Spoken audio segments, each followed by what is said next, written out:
네, 2교시 시작하도록 하겠습니다. 자, 여러분, 2교시는 지금 우리가 이제 지방직까지 어떤 준비를 할까 살펴보기 위해서 지방직의 2007년 이제 그 지방직 기출과 그리고 지방직 추가 채용 문제를 제가 다시 배열을 해봤어요. 그래서 2017년에 공무원을 뽑기 위해서 지방직 쪽의 문제는 어떻게 문제가 나왔는지 이론 문법 그리고 뭐 규정 그다음에 독해 그리고 어휘 한자 이런 것들을 쭉 재배열을 해봤어요. 거기 문항 순서는 그때 기출로 나왔던 당시의 문제 이제 그 번호예요. 그래서 사실은 다 해설을 한번 했었던 수업들이기 때문에 이 문제의 해설을 하자는 게 아니라요. 쭉 살펴보면 2017년에 어떤 트렌드를 보였는가를 쭉 볼 수 있잖아요. 그 다음에 이제 2016년엔 어땠나, 2015년엔 어땠나, 한 3년치를 보면 우리가 올해는 어떨까를 알 수가 있어요. 그러면 이제 우리가 한 달 동안 어떤 준비를 해야 지방직 때 제일 좋은 성과를 낼 수 있을지 그걸 알 수 있겠죠. 자, 그러면 같은 시간 공부해도 효과가 다르게 공부를 하자. 우리에겐 모두 다 지방직까지 다 똑같은 시간이 남아 있습니다. 근데 제일 쓰면 안 될 시간이 방황하는 데 쓰는 시간이죠. 어떻게 해야 할까요? 때문에 시간을 쓰지 말고 이번 주부터 제가 당장 무슨 일을 해야 되는지 알려드릴 거예요. 그 전에 그럼 여러분들이 여러분 이번 주 이걸 하세요. 그러면 그냥 딱 알았어. 그리고 다 따라할 거 아니잖아요. 설득의 과정이 필요해요. 그래서 오늘 이 2교시는 설득하는 시간이에요. 설득하는 시간. 사실은 제가 이 공무원 시장에 진짜 압도적인 1등이면 설득도 필요 없겠죠. 나 그게 제일 부러워. 왜냐하면 제가 하는 모든 것에 대해서 저는 확신이 있거든요. 근데 제가 확신이 있으면 수험생들도 확신이 있어야 되잖아요. 저에 대해서. 그래서 강사들이 좀 잘난 척하는 거는 귀엽게 봐주셔야 되는 게 잘난 척하면서 좋아 그래 난 잘났어 이거보다는 강사가 잘난 척을 하는 건 일종의 모두 있냐면 저의 수업을 들어주는 수험생들의 확신도를 높이는 거예요.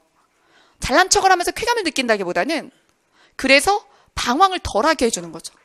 저 사람이 사실 좀 잘나 보일수록 여러분들이 흔들림이 덜해지거든. 그러니까 오늘은 여러분들을 위해서 잘난 척을 할게요.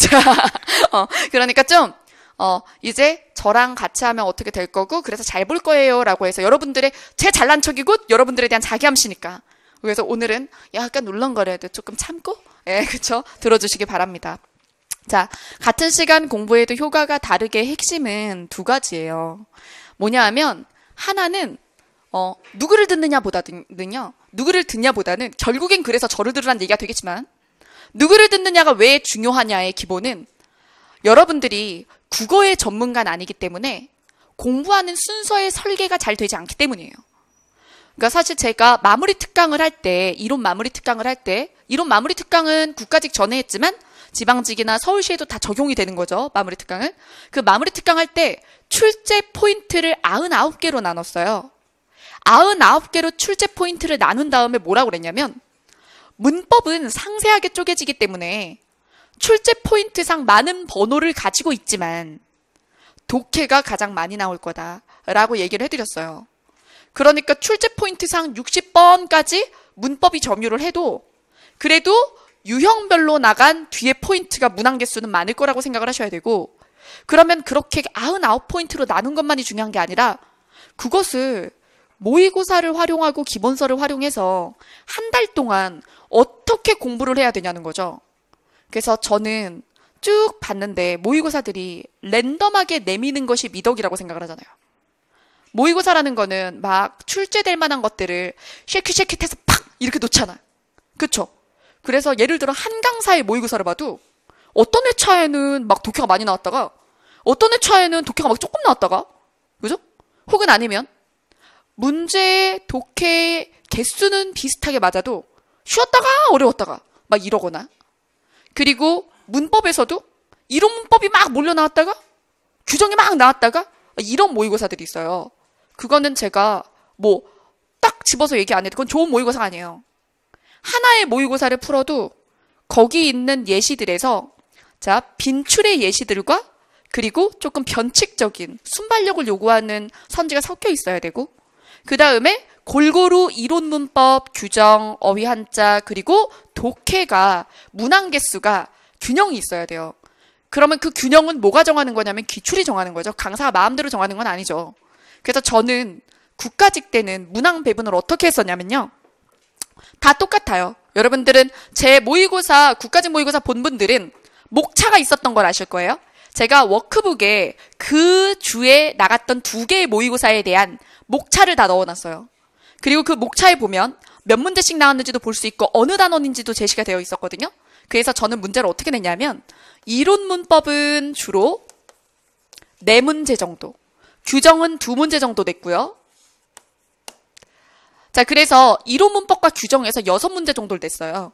그 다음에 어휘 2개, 한자 2개. 자, 여러분 이렇게 내면 몇 개 나왔죠? 몇 개 나왔어요? 자, 여러분 지금 공부해도 되는 거죠? 지금 여러분들 저 혼자 공부하는 거 아니죠? 쓸 수 있는 머리인 거 맞죠? 지금 집중력 끝난 거 아니야? 자, 이거 연산 어렵나? 자, 잠깐만. 자, 몇 개 나왔어요? 10개 나왔죠? 그럼 이렇게 10개 내고요. 비문학 독해를 6개를 내고요. 근데 여기에는 화법 작문까지 더해서 화법 하나, 작문 하나 냈어요. 그래서 비문학 4개, 화법 1개, 작문 1개 이런 식으로 냈거든요. 자, 그 다음에 문학을 몇 개 냈다? 4개 냈어요.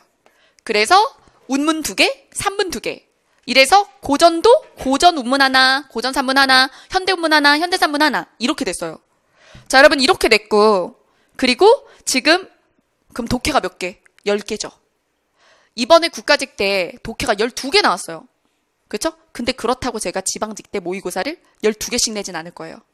왜냐하면 저는 이 모의고사에다가 독해 플러스라는 걸 추가해드리거든요. 왜냐하면 12개는 또 사실 조금 많았어요. 국가직이 조금 급진적일 수 있어요. 지방직은 또 되게 비슷하게 10로 나올 수 있거든요. 그죠? 그래서 12은 조금 급진적이었고 10개 정도가 약간 균형이 맞다고 생각을 하거든요. 왜냐하면 독해가 12개 나오니까 어휘가 못 나오잖아요. 그쵸? 그러니까 아예 결손된 부분이 있는 거죠. 출제에서. 근데 만약에 다양하게 내려면 이게 밸런스가 제일 좋은 이제 모의고사의 문항의 배분입니다. 여러분들이 지금까지 해왔던 모의고사에서 다른 게 있으면 꺼내서 세워보세요. 이게 맞아야 돼. 이게 맞아야 국가직과 지방직의 대비가 매주 되고 있는 거죠. 예. 그 다음에 독해 플러스에서 제가 10문제를 더 드렸잖아요. 지방직 때도 역시나 계속 갈 건데 5문제는 비문학을 추가해드렸고 5문제는 문학을 추가했는데 국가직 때까지 제가 이 문학에서 고전 문학 위주로 추가해드렸어요. 그것도 시대순으로 고대가요, 그 다음에 뭐 이제 고려가요, 뭐 이렇게 쭉쭉쭉쭉 향가 고려가요 이렇게 그리고 시조 가사 이렇게 그리고 거기에는 올해의 EBS와 작년의 EBS의 문제들을 변형해서 실었어요. 그리고 수능과 평가 문제들을 실었죠. 그래서 복합형의 문제라든가 이런 것들에 대해서 미리 보여드렸습니다. 자, 그래서 이렇게 50문제씩을 한 거예요. 국가직 때. 지방직 때도 마찬가지예요. 지방직 때도 이 밸런스를 유지할 거고 워크북도 또 나갈 거예요. 근데 이렇게 나가서 제가 국가직 때 4주치의 모의고사 워크북으로 낼 만한 요소들을 한 바퀴 돌렸거든요. 의문론부터 형태론, 높임법 이런 것들을. 그러면 겹쳐서 출제되는 것도 있고 썼던 문제 다시 쓰겠다는 게 아니죠. 출제 포인트요. 그리고 8개 회차 안에 못 넣었지만 못 넣어서 안타까웠던 문제들이 들어갈 수도 있어요. 근데 국가직부터 쭉 했던 분들은 걱정이 안 되는데 예를 들게요. 이번 국가직 시험에 올해 꼭 봐야 되는데 이번 국가직에서 60점이 안 나온 사람들은 지방직부터 제 컬 타는 것도 좋겠지만 제 지방직 모의고사를 하면서 제 국가직 동영도 하셨으면 좋겠어요. 왜냐하면 저는 국가직이 국가직에 맞춰져 있고 지방직이 지방직에 맞춰져 있는 게 아니라 서울시는 좀 특별하죠. 하지만 국가직과 지방직은 1시즌, 2시즌이라고 볼 수 있는 거예요. 그래서 지방직 모고를 국가직 때 풀든 국가직 모의고사를 지방직 때 풀든 다 그죠 용이한 거고 7급 대비를 위해서 문제를 한 문제씩 추가해드렸던 것도 유지를 할 겁니다. 그래서 7급형으로도 따로 모의고사를 준비를 안 해도 여러분들이 이걸 풀면서 준비가 되도록 이렇게 준비를 할 거예요. 그러니까 그렇게 진도를 나가면서 꼭 하고 싶은 얘기는 보니까 지금 제 커뮤니티 터졌거든요. 막 엄청 질문 올라와요. 뭐 이번부터 합류할 거면 어디부터 하면 되냐라든가 뭐 남은 시간에 뭘 하면 되냐든가 막 그런 것들 많이 올라오는데 제일 안타까웠던 게 제 모의고사를 하긴 했는데 워크북을 안 했대요. 독해 플러스랑. 모고만 푼 거죠. 그러면 그 친구는 워크북과 독해 플러스만 안 했다고 말을 하지만 근데 그 친구가 그러면 모의고사의 해설은 다 완독을 했을까요? 모의고사 해설을 완독했는지를 의심하는 게 워크북이죠. 그러면 시간이 없어서 모의고사만 풀고 채점하고 틀린 것만 보지 않았을까요? 수업은 풀 들었을까? 틀린 문제만 골라서 듣지 않았을까? 그쵸? 그러면 아무리 트렌드 적중한 모의고사를 함께 갔다고 해도 결실을 맺기가 어려운 거예요. 근데 본인이 사실 기본서를 아주 아예 안 보고 뭐 요약서로만 공부를 해서 진짜 막 여기저기 빈틈이지 않은 한, 제가 공부를 막 2년 했습니다 이럴 때 있잖아요. 첫 해도 아니고 기본서를 보기도 했고 뭐 기출도 받고 코스를 다 밟았는데 이번 국가직을 망친 거라면 그냥 못하는 사람은 아니에요. 정리가 안 된 거예요. 정리만 해도 20점씩 차이가 날 수 있어요. 근데 50점 차이 못 나겠죠. 자, 그래서 국가직에서 50점이 안 나왔다 그러면 그렇다고 제가 포기해라 이런 얘기를 하는 건 아니지만 정말 재설계를 하셔야 돼요. 독해가 다 멸망했거나 독해 문제를 진짜 막 절반 넘게 다 틀려버렸거나 그냥 중간에 멘탈이 나가서 시험을 포기했거나 이미, 그쵸? 아니면 문법이나 규정조차 사실 기본서 1독이 안 됐다고 봐야 돼요. 이번 국가직에서 50이 안 나오면. 그쵸? 그러니까 그거는 공부를 사실 옛날 기출만, 제가 기출문제집만 돌렸어요라고 얘기하는 사람들이 그런 양상을 보이죠. 그래서 여러분 오히려 일행직 기출을 두꺼운 기출문제지 중요하지 않아. 제 기출문제지는 300제 그리고 거기에 직접 해설을 쓰는 프로젝트 추가 그러면은 500제 이거죠. 거기서 빠져나가는 거 새어나가는 거 없어요. 그렇죠? 그러니까 기출문제를 천재만재 푸는 게 중요한 게 아니에요. 왜? 어차피 다 쉬운 문제들이고 계속 겹쳐. 그렇죠? 그러니까 지금 기출로 돌아가겠다라는 건 좋은 생각이 아니에요. 오히려 문제량을 증량해서 풀고 싶은데 선생님 모의고사가 너무 적어요. 선생님 국가직 다 했는데 지방직 따라갈 건데 그래봤자 선생님 문제 일주일에 50문제밖에 안 나오잖아. 이거 진짜 다 하고 얘기해. 50문제 밖에? 50문제에 제 모의고사의 해설지가 몇 페이지인 줄 아세요? 그 해설지 이론 다 넣죠. 그리고 워크북이 일주일에 20페이지씩 나오는데, 그죠? 그리고 독해 플러스가 10문제죠. 그죠? 근데 그거를 솔직히 제 국가직 때 성실하게 따라간 사람들한테 물어보면 하루는 수업을 들어야 되죠. 시험 보고. 그리고 그것에 대해서 워크북을 하고 독해 플러스를 복습하고 해설지를 완독하는데 일주일에 하루에 1시간씩 다 넣어야 된대요. 그러니까 하루는 모의고사를 보고 매일매일 1시간씩 제 모의고사의 부수적인 콘텐츠들을 학습해야 된다는 거죠. 그러면 이게 적은 시간이 아니에요. 거기다가 만약에 국가직을 안 해서 따라붙은 사람이다. 그럼 국가직 붙이면 그걸로 공부가 거의 완성되거든요. 그래서 지금 커뮤니티에 선생님 지금이라도 독해 알고리즘을 듣고 싶어요. 뭐 아니면 우월한 독해를 처음부터 들어야 될까요? 이런 거에 대해서 저야 강의 많이 팔리면 좋죠. 근데 지방직의 목표면 좀 늦었어. 자, 그렇죠. 자, 그래서 솔직히 얘기할게요. 한 달밖에 안 남았는데 우월한 독해만 20강이에요. 독해 알고리즘은 8주짜리 들으면 4, 8에 32시간이에요. 그죠? 그러면은 독해 알고리즘과 우월한 독해를 들으면 52시간이에요. 근데 거기다가 동영까지 들어봐요. 국어만 할 거예요. 그래서 그러니까 지금 저를 만나게 된 건 안타까운 거고, 그렇죠? 그러면 지금 할 수 있는 일을 하셔야 되니까 절제가 필요해요. 그래서 사실은 막 이렇게 커뮤니티에서 이어진 걸 풀고 이런 얘기에 기름을 붓는 방법 여러 가지가 있거든요. 그렇죠? 근데 저는 그런 작업을 안 하잖아요. 보면 알 거예요. 그런 작업을 안 하고 있잖아요. 그래서 왜? 그래서 지금 그렇게 하지 않아도 제 커리큘럼에서 막 독해나 그런 것부터 다시 듣겠다는 사람들이 나오는 것이 좋다고 생각 안 해요. 그렇죠? 그러니까 오히려 본인들이 가지고 있는 기본서 잘 가지고 있고 그 기본서를 만지던 기본서를 만지세요. 그죠? 만지던 기본서를 만지면서 문제는 제 걸로 푸시게 되면 대신 나오는 컨텐츠를 다 하세요. 예, 워크북도 하시고 독해 플러스도 하시고 국가직도 손이 닿으면 그것까지 하셨으면 좋겠어요.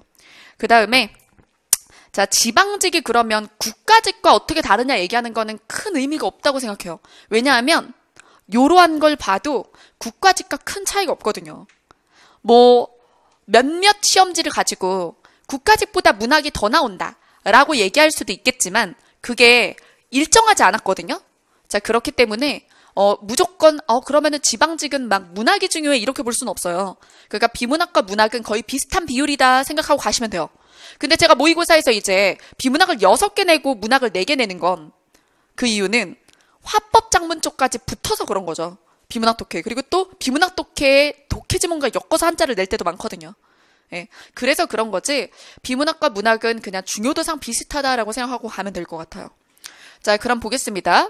자, 2015년 지방직. 자, 위에 있는 녹색 바가 독해거든요. 자, 그럼 2015, 2016, 2017. 한 문제 줄었지. 자, 그쵸. 근데 거의 요 정도다라고 생각하면 돼요. 10문제. 자, 2015는 이미 지나간 트렌드가 되는 거예요. 이해되셨죠?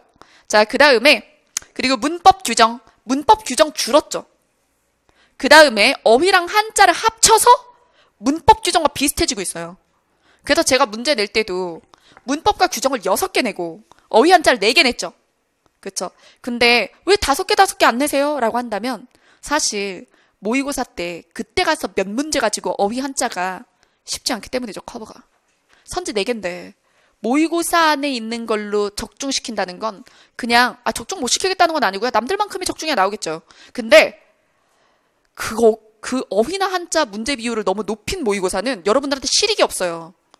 사실 어휘 한자는 뭘 봐야 되거든요. 제 무료 특강이나, 그래서 제 무료 특강에 어휘 마스터도 있고 그리고 한자 벼락치기도 있고 전 그런 걸 하라고 계속 얘기를 하고 워크북에 더 넣죠. 왜냐하면 문제 몇 개 꼴랑 해가지고 어휘랑 한자가 커버가 되는 게 아니잖아. 아시죠? 예. 만약에 그렇다면 신내린 사람이네. 그쵸?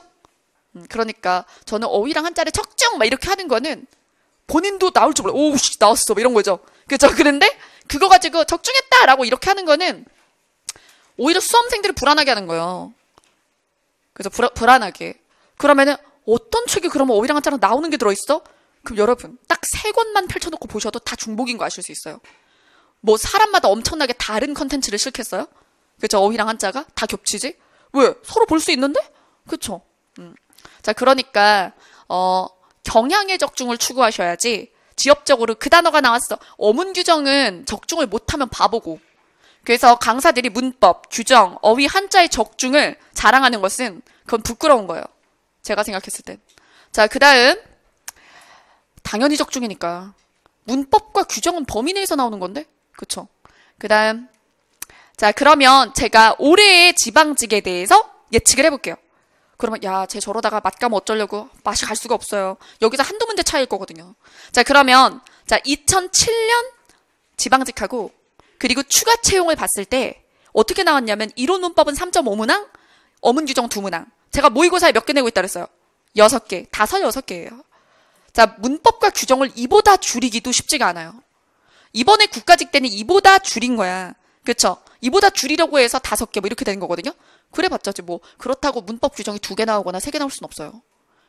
왜요? 실제 공문서 작성을 위한 그 명분이 있거든요. 그죠? 자, 그래서 본질적인 이해를 묻는 보기 제시형이 나오고 있습니다. 그래서 옛날처럼 그냥 선집만 두고 맞아 틀려? 이게 아니라 보기를 준 다음에 보기와 연관 지어라. 이런 식의 문제 유형이 있어서 내용을 아는 것뿐만 아니라 문제 풀 때 순발력도 굉장히 중요해졌어요. 자, 그 다음에 수능에서 나온 수능 언어학 지문 유형도 등장합니다. 언어와 국어 단원에서, 그죠? 그래서 수능에 보면, 이제 수능에서 10번부터 15번, 그죠? 11번부터 15번, 거기에 보면 언어학 지문이 하나 있어요. 문법에 대한 설명문, 이게 나오는 거예요. 그 다음에 그것에 대해서 2문제나 3문제짜리 문제가 나오거든요. 그죠? 그런 식의 트렌드로 비문학과 문법을 짬뽕한 지문, 그죠? 요런 게 나올 수 있죠. 자, 그 다음에 어문 규정은 쉽게 어문 규정 마스터라는 제 책 안에서 나올 겁니다. 그 어문 규정 예시가 아닌 되게 특이한 건 개정만. 제가 오늘 현장은 어문 규정 마스터를 책을 드릴 거거든요. 수업 끝나고. 자, 그리고 인강 들으시는 분들은 카페에서 다운로드 받을 수 있는데 맨 마지막 페이지에 최신 개정이 나와 있어요. 그럼 최신 개정은 어문 규정 예시가 아닌 것도 있어요. 표준국어 대사전엔 올라가 있지만 어문 규정의 예시는 아닌 거야. 근데 개정이기 때문에 중요할 수 있죠. 근데 가끔 개정 같은 거 보고 선생님 어문 규정 마스터에 왜 없어요? 아니 규정의 예시가 아니니까요. 그러면 표준국어 대사전에 나온 모든 단어를 올려요? 그런 책이 어디 있어요? 그래서 그런 책은 없어요. 예. 자, 그래서 규정은 어문 규정 마스터, 오늘 나가는, 그쵸? 그거 무료 특강으로도 나와 있으니까 테스트를 쫙 한 다음에 채점은 어문 규정 마스터 무료 특강 보면서 하면 돼요. 아시겠죠? 그거는 지방직까지 한 바퀴 무조건. 어문 규정에서 틀리면 뭐라 그랬죠? 예의가 없는 거다. 수험생으로서 예의가 없는 거다. 자, 그죠? 그래서 반성하셔야 돼요. 이번에 로마자나 띄어쓰기 틀렸으면 반성해야 돼. 다 있었던 거니까. 근데 그게 너무 많아요 라고 한다면 누군가는 하겠죠. 여러분, 이건 경쟁 시험이에요. 그렇죠? 너무 많아요. 지금 너무 많아요 라고 하는 사람한테 얘기하고 싶은 건 너한테 많겠지. 그렇죠? 자, 진짜 싸가지가 바가지죠. 누군가는 해. 한 사람이 이기는 거야. 그렇죠? 근데 뭐가 나올지 모르는 영역이 있고 뭐가 나올지 뻔한 영역이 있는데 어휘 한자 빨면서 어문 규정 왜 못해? 그렇죠? 자, 그다음 자, 독해. 독해의 전 영역은 9.5문항이었습니다. 2007년이요. 그러면 9문제에서 11문제. 국가직 12이었죠? 조금 많이 나왔다. 자, 그러면은 균형을 맞추면 지방직에서 10문제 정도가. 그죠? 그래서 문법 쪽에서, 문법이래. 독해 쪽에서 나오겠죠. 그랬을 때 비문학 독해는 화작문을 포함해서 6문제였습니다. 제가 딱 독해에서 6개 내죠? 저는 원래 이렇게 다 통계 내가지고 그렇게 모의고사 내고 있었어요. 그 다음에 문학 독해는 3.5문항이니까 4문제 모의고사에 내고 있죠. 이해되시죠? 자, 그 다음 비문학 독해는 지문 길이가 길어지고 주제, 내용 확인, 구조, 출원 유형 등이 골고루 출제가 된다. 지금까지의 공무원 기출은 주제, 내용 일치에 막 몰빵이었어요. 그러니까 쉽다 소리 들은 거야. 그러니까 뭐 굳이 대비해줘야 돼? 막 이런 식의 생각이 노량진에 팽배했던 거죠. 그러다 보니까 선생님들의 수업이 다 어디에 몰려있고 문법 규정에 몰려있고 문법 수업 잘하는 사람이 그쵸 가장 잘하는 사람 이렇게 되는 거죠. 그렇다고 제가 못한다는 건 아니에요. 독해 먼저 뜨고 있어서 조금 걱정해요. 문법을 못하는 줄 알까 봐. 자, 어쨌든 문법은 누구나 잘하죠. 문법 수업을 못하면 노량진에 못 들어와요. 혼술남녀의 박하선 그런 캐릭터. 제가 얘기했죠? 노량진에 삽도 먹고 자. 그죠? 그래서 여기는 수능은 각 동네에도 지역에도 다 강사들이 있지만 이제 공시는 진입장벽이 높아요. 회사랑 다 계약을 하고 들어오잖아요. 그리고 어느 정도 레벨이든 무조건 전국구잖아. 그쵸? 그러니까 진입장벽이 높아서 선생님을 누구를 선택했든 믿고 가는 게 좋아요. 그죠? 저뿐만 아니라 누구든. 들어올만 하니까 공무원 시험에 있는 거예요. 네. 자, 그 다음에 자, 여기 화법과 작문 유형 한 제 이상 출제가 된다. 그래서 화법이 하나 나오든 작문이 하나 나오든 둘 다 하나씩 나오든 화법과 작문도 굉장히 중요해지고 있어요. 자, 그 다음에 문학은 교과서 작품 위주로 출제가 된다. 그리고 만약에 낯선 작품이 나오면 낯선 작품이 나왔을 때는 그 작품의 주제 파악이 핵심이에요. 낯선 작품이 나오면 일부러 낯설라고 나온 거예요. 근데 수험생들은 뭘 요구해? 뭐야 왜 네 책이 없어? 이러죠. 1000작품짜리 한번 볼래요? 그러면? 그런 책 있으면 욕하지 않고 볼 거예요? 그쵸? 여러분 수능 때 생각해보세요. 문학 자습서나 이런 것들. 이만한 거 보고 싶냐고. 그럼 어차피 낯선 작품 분석하는 능력을 기르는 거죠. 그쵸? 그런 거는 이제 낯선 작품인 만큼 문제가 어렵지 않을 테니까 출제자를 신뢰하면서 주제 파악되면 풀릴 문제들이 나오는 거죠. 근데 교과서 필수작은 달라요. 교과서 필수작은 원래 알고 있었어야 돼서 출발할 수 있어요. 예를 들어 경찰 시험에도 심지어 경찰은 국어가 선택이죠. 근데 본범이 나온 적이 있어요. 이번에 본범 나왔죠? 근데 그건 교과서 필수작이거든요. 본범에서 중요한 게 발단전개 위기절정 결말이 아니라 발단전개 위기 결말 절정이에요. 특이 구성이에요. 그래서 결말을 먼저 보여주고 클라이막스를 보여줘요. 막 싸우는 거 장현이랑. 어차피 화해하고 일하러 가는 걸 먼저 보여주고 그 다음에 막 싸우는 걸로 돌아가요. 기억납니까? 그래서 더 웃겨진다고 하죠. 그게 본범에서 되게 중요한 거고 그 본범을 모두 다 고1 때 배운다고. 여러분들 만약에 6차였으면 고1 때는 국정교과서를 배워요. 고2 때부터 문학으로 찢어지죠. 그죠? 그리고 요즘에는 고1, 고2 교과서가 다 찢어지지만 국가에서 이 작품들은 넣어라라는 교집합이 있어요. 저는 그 교집합을 우월독에 실었죠. 그죠? 그러면 그 작품들에 대해서 문제 나올 때 보면 미리 알아야지 이런 게 나와요. 예를 들어 작년에 나온 것 중에 뭐 예를 들어 관동별곡이나 이런 거에서 공자 언급된 것들은 그 관동별곡의 풀이를 미리 모르면 모르는 거죠. 그쵸? 작년이나 재작년에 나왔던 것들 보면 삼인곡의 어휘 같은 거. 그쵸?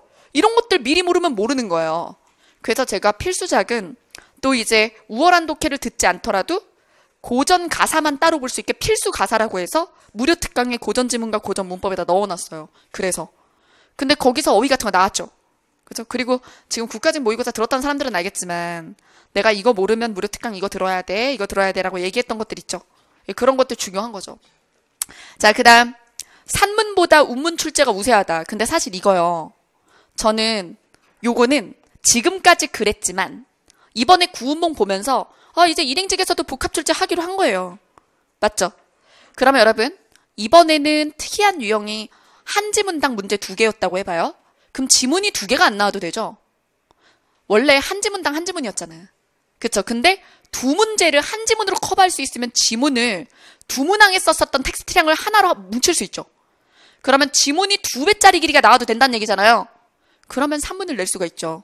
그럼 지금까지는 산문보다 운문을 더 많이 냈던 이유가 뭐냐면 지문을 길게 못 내니까. 그러니까 운문을 좀 더 지향했던 거예요. 왜 그렇게 종이를 아끼는지. 자, 어쨌든 근데 이제 한 산문의 문제를 2개 낼 수 있기 때문에 산문이 나올 수가 있고, 그래서 저는 산문 2개, 운문 2개 이렇게 모의고사 되고 있죠. 그죠? 그래서 이미 그건 국회직이나 법원직이나 아니면 교행직이나 이런 데서는 계속 보이고 있었던 부분이에요. 그렇죠? 보여주고 있었어요. 그래서 복합지문 나올 수 있는데 그렇다고 해서 수능처럼 한 지문 한 바닥 주고 5문제씩은 못 내. 제가 봤을 때는 최대 나오는 게 2문제예요. 그리고 또 뭐 시 같은 거는 이럴 수 있죠. 2작품 엮어서 문제 2개 물어볼 수 있죠. 이번에 고전 시조 2개 묶었죠. 저도 모의고사에 계속 그렇게 했잖아요. 왜냐면 시조는 시조 한 개로 한 문제 내기 조금 아까워. 더 물어보고 싶거든. 그러니까 시험지의 목적은 20문제밖에 못 내는데 얼마나 많이 테스트할 수 있을까요? 그러면 당연히 복합 유형이 대세죠. 그죠? 엮어내야지. 근데 수능은 또 너무 많이 엮는단 말이야. 그러면 강사가 일일이 수능이나 EBS를 다 쪼개서 변형을 해야 돼요. 그거는 직접 할 수밖에 없어요. 그럼 직접 문제 내는 사람의 모의고사만이 쓸모가 있죠. 자, 그 다음에 현대시보다 고전운문 출제 비중이 높다. 자, 현대시는 나오면 좀 낯선 시. 그래서 예전에는 일제강점기 시들이 많이 나왔어요. 중요한 시들이. 근데 2007년 추가 채용 그리고 이번 국가직 이런 거 보면 현대시는 확실히 조금 그죠? 직접 독해하길 바라는구나 이런 생각이 좀 드네요. 네, 자, 그 다음 여기서 더 얘기하고 싶은 건 여기서 국회직이나 교행직 기출을 좀 풀어봤으면 한다는 거. 그래서 여러분들이 구기출 독해를 푸는 것보다 커뮤니티에 제가 답도 다 못 달고 있는데 지금 커뮤니티에 올라온 질문 중에 선생님 아직 기출을 안 했는데 선생님 모의고사로 갈아타도 돼요라든가 선생님 기출을 안 했는데 독해 알고리즘 붙어 들어도 돼요라든가 이런 질문들이 나오는데 독해를 왜 기출을 풀어야 되죠? 물론 저도 기출 중에 되게 좋은 문제는 보여드려요. 그리고 최근 기출은 여러분 최근 기출에 대해서 기타 직렬까지 찍은 사람이 있어요? 나 이거 자랑을 해야 되겠어. 왜냐면 저 2년에 걸려서 해설지를 썼거든요. 왜냐하면 없더라고요. 아무도 기상직, 군무원, 경찰, 그리고 뭐 교행직, 그리고 국회직을 안 하는 거야. 그렇죠? 해설지만 나오거나 해설지도 없는 게 너무 많고 빈칸이 너무 많고. 그래서 막 공기출 막 이런 데 보면 기타 직렬 기출은 제 걸 쫙 이렇게. 그러니까 제가 그래서 그거 해설 쓰는 되게 오래 걸렸거든요. 예. 근데 3개년치씩 다 돼 있어요. 기타 직렬이. 근데 나는 기상직이 아닌데 뭐 나는 국회직이 아닌데 뭐 이렇게 생각하죠. 근데 여러분 그러면 나는 7년 전 사람이에요? 왜 7년 전 기출 풀어요? 왜 10년 전 일행직 풀어요? 그쵸? 그때랑 지금이랑 경쟁자가 같습니까? 그쵸? 그러니까 어떻게 해야 돼요? 차라리 10년 전 기출 풀 시간에 기타 직렬 3년치를 푸세요. 그래서 제가 기출회 전 기출을 제 모의고사가 문제가 부족해요. 더 풀었으면 좋겠어요. 그러면 기타 직렬 기출 3개년을 더 푸세요. 그러면 이래서 풀라고 했구나 할 거예요. 여러분들이 지금 가지고 있는 그 두꺼운 기출 문제집 그거보다 훨씬 핫하니까 문제들. 왜 국가에서 낸 좋은 최신 문제들을 두고 왜 이만한 기출 문제 다 감당도 못할 걸 사가지고 그걸 하고 있어요? 그쵸? 필요 없어. 나는 학원에서 아무리 두꺼운 기출 문제집 내자고 해도 안 낼 거야. 필요 없어. 무슨 기출을 5년씩 7년씩 해. 그래서 저는 기출 외전은 오히려 출간 계획이 있지만 그쵸? 3년이 넘은 기출은 볼 필요가 없어요. 아주 우수문항은 제가 선별해서 기본서에 넣을 거예요. 자, 그 다음. 자, 그러면 어휘 한자는 어떻게 될까? 자, 어휘 한자 문맥적 의미 찾기까지 넣어서, 문맥적 의미는 사실은 그 어휘를 알고 있었어야 되라기보다는 문장 구조를 보는 거잖아요. 그래서 문맥적 의미, 그리고 고유어, 단위어 이렇게 두 문제가 나왔고요. 그 다음에 한자 성어는 이제 한 시험지당 3문제쯤 나왔다고 볼 수 있어요. 평균 냈을 때. 자, 그러면 어휘랑 한자가 5문제가 나온 거거든요. 근데 이제 국가직 같은 경우는 좀 줄였잖아요. 그쵸? 2문제 낸 거예요, 한자에서. 그러면 5문제씩 나오던 걸 국가직은 2개 낸 거예요. 근데 어휘랑 한자가 5문제나 나오는 건 좀 많았다고 저도 생각해요. 그래서 저는 어휘 2개, 한자 2개 이렇게 모의고사에 내고 있다고 그랬죠? 근데 한자 2개라고 하지만 사실은 독해 중에 하나에다 성어를 많이 넣어요. 네, 그래서 병합형 문제, 약간 융합형 문제 이런 걸 보여드리고 있죠. 그래서 지방직이 지금까지는 어휘랑 한자가 5개 나오긴 했는데 제 생각에는 5개씩이나 나올까? 융합형으로 넣어서 낼 수는 있겠지만 한 3, 4개 나오지 않을까 싶어요. 그만큼을 독해가 채우거나 할 것 같습니다. 자, 그래서 문맥적 의미는 추론 능력과 연관성이 있고요. 그 다음에 고유어는 교과서 문학지문 속의 어휘가 중요하다. 여러분 작년에 지방직도 그렇게 교과서 지문에서 나왔고요. 그리고 올해 국가직도 지금 어떤 그 교과서 지문 같은 것들에서 나오잖아요. 자, 그래서 작년에도 보면은 주로 고유어를 되게 독특한 고유어를 내기보다는 근데 작년에 시막 나온 건 좀 그랬죠. 자, 어쨌든 근데 그런 거에 꽂히지 말란 말이야. 야, 어느 책에 시막 있냐? 유치한 소리 하고 있어. 자, 어쨌든 그쵸? 그거는 그냥 그런 거 나오면 차라리 그걸 대비하기 위해서 더 많은 공부를 할 생각을 하지 말고 독해를 다 맞아도 그런 문제를 버려도 90점이 나올 생각을 하셔야죠. 90, 95가 나올 생각. 그거 빼고 다 맞았다 이렇게 돼야지. 되게 독특하고 범위를 넘어간 이상한 출제에 대해서는 그걸 대비하려다가 오히려 주력을 놓치는 거예요. 아시겠죠? 자, 그 다음 관습적 표현과 단위어는 해야 돼요. 저절로 어휘 한자 수준에 있는 것 정도. 이거는 근데 제 책에만 있는 게 아니라 모든 기본서에 들어있는 수준은 하세요. 단위어 해야죠. 그죠? 실용국어니까요. 자, 그래서 실용국어 그리고 실용한자. 우리가 평상시에 쓰는 한자어들 그런 거 위주로 하시고 제가 오늘 이제 한자문도 여기 현장에 오신 분들한테는 드리게 되는데 한자문 출력 분량이 좀 되지만 그죠? 그리고 정답지는 카페에서 받을 수 있고요. 10강짜리인데 실제 제가 이거 어떻게 만들었냐면 네이팅 한자 사전을 치면 그 한자가 들어간 활용도가 높은 게 베스트 랭킹 순위로 나와요. 사람들이 많이 찾은 그런 게 되겠죠. 빅데이터 되겠지. 그쵸? 그러니까 실제 사람들이 많이 원하는 한자의 해설을 그죠? 그렇게 순위별로 보여주게 되어 있는 게 있어요. 그걸 그대로 넣은 거예요. 그래서 저도 하다가 놀랐어요. 하면서 나중에 걸러야지 하면서 이렇게 쭉 수집을 한 거거든요. 꽤 오래 걸렸어요. 그래서 쭉 했는데 거기에 기출 한자들 다 들어있더라고요. 그리고 중학교 한자나 이런 것들이 그래서 교과보가 뭐 쓸모없는 것은 아니구나. 되게 중등 한자 교과서나 되게 교과서를 잘 만들었던 거네 이런 생각이 들었어요. 왜냐면 우리가 실제로 진짜 쓰는 말들에 대해서 그쵸? 많이 심어놨었구나. 막 새삼 깨닫게 되고 그랬어요. 자, 그 다음 여러분 이제 제가 문제를 해설할 건 아니고요. 2017년 지방직과 추가 채용 문제들 한번 볼게요. 자, 이렇게 같은 어떤 단원별로 재배열을 하고 보니까 추가 채용이 붙었으면 진짜 좋았을 시험이더라고요. 왜냐하면 지방직 실제로 작년 6월에 2017년 6월에 봤던 그 지방직의 유형과 아주 유사하게 추가 채용을 낸 거예요. 자, 보세요.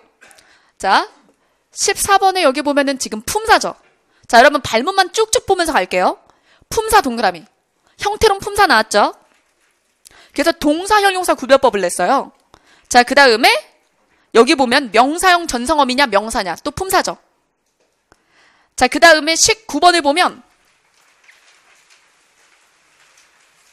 여러분 별표 치세요.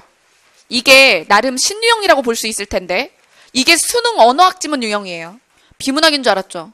근데 언어학 지문이잖아요. 그래서 저도 모의고사 이제 한 문제씩은 이런 걸 넣으려고 해요. 자, 그래서 비문학 같지만 결국에 품사를 그 단어 형성을 묻는 문제였어요. 그럼 여러분 이거는 해법이 뭘까? 단어 형성 이론이 있으면 저 지문을 더 빨리 읽겠지. 안 그래요? 그쵸? 근데 그렇다고 지문을 안 읽으면 될까요? 그럼 속을걸요?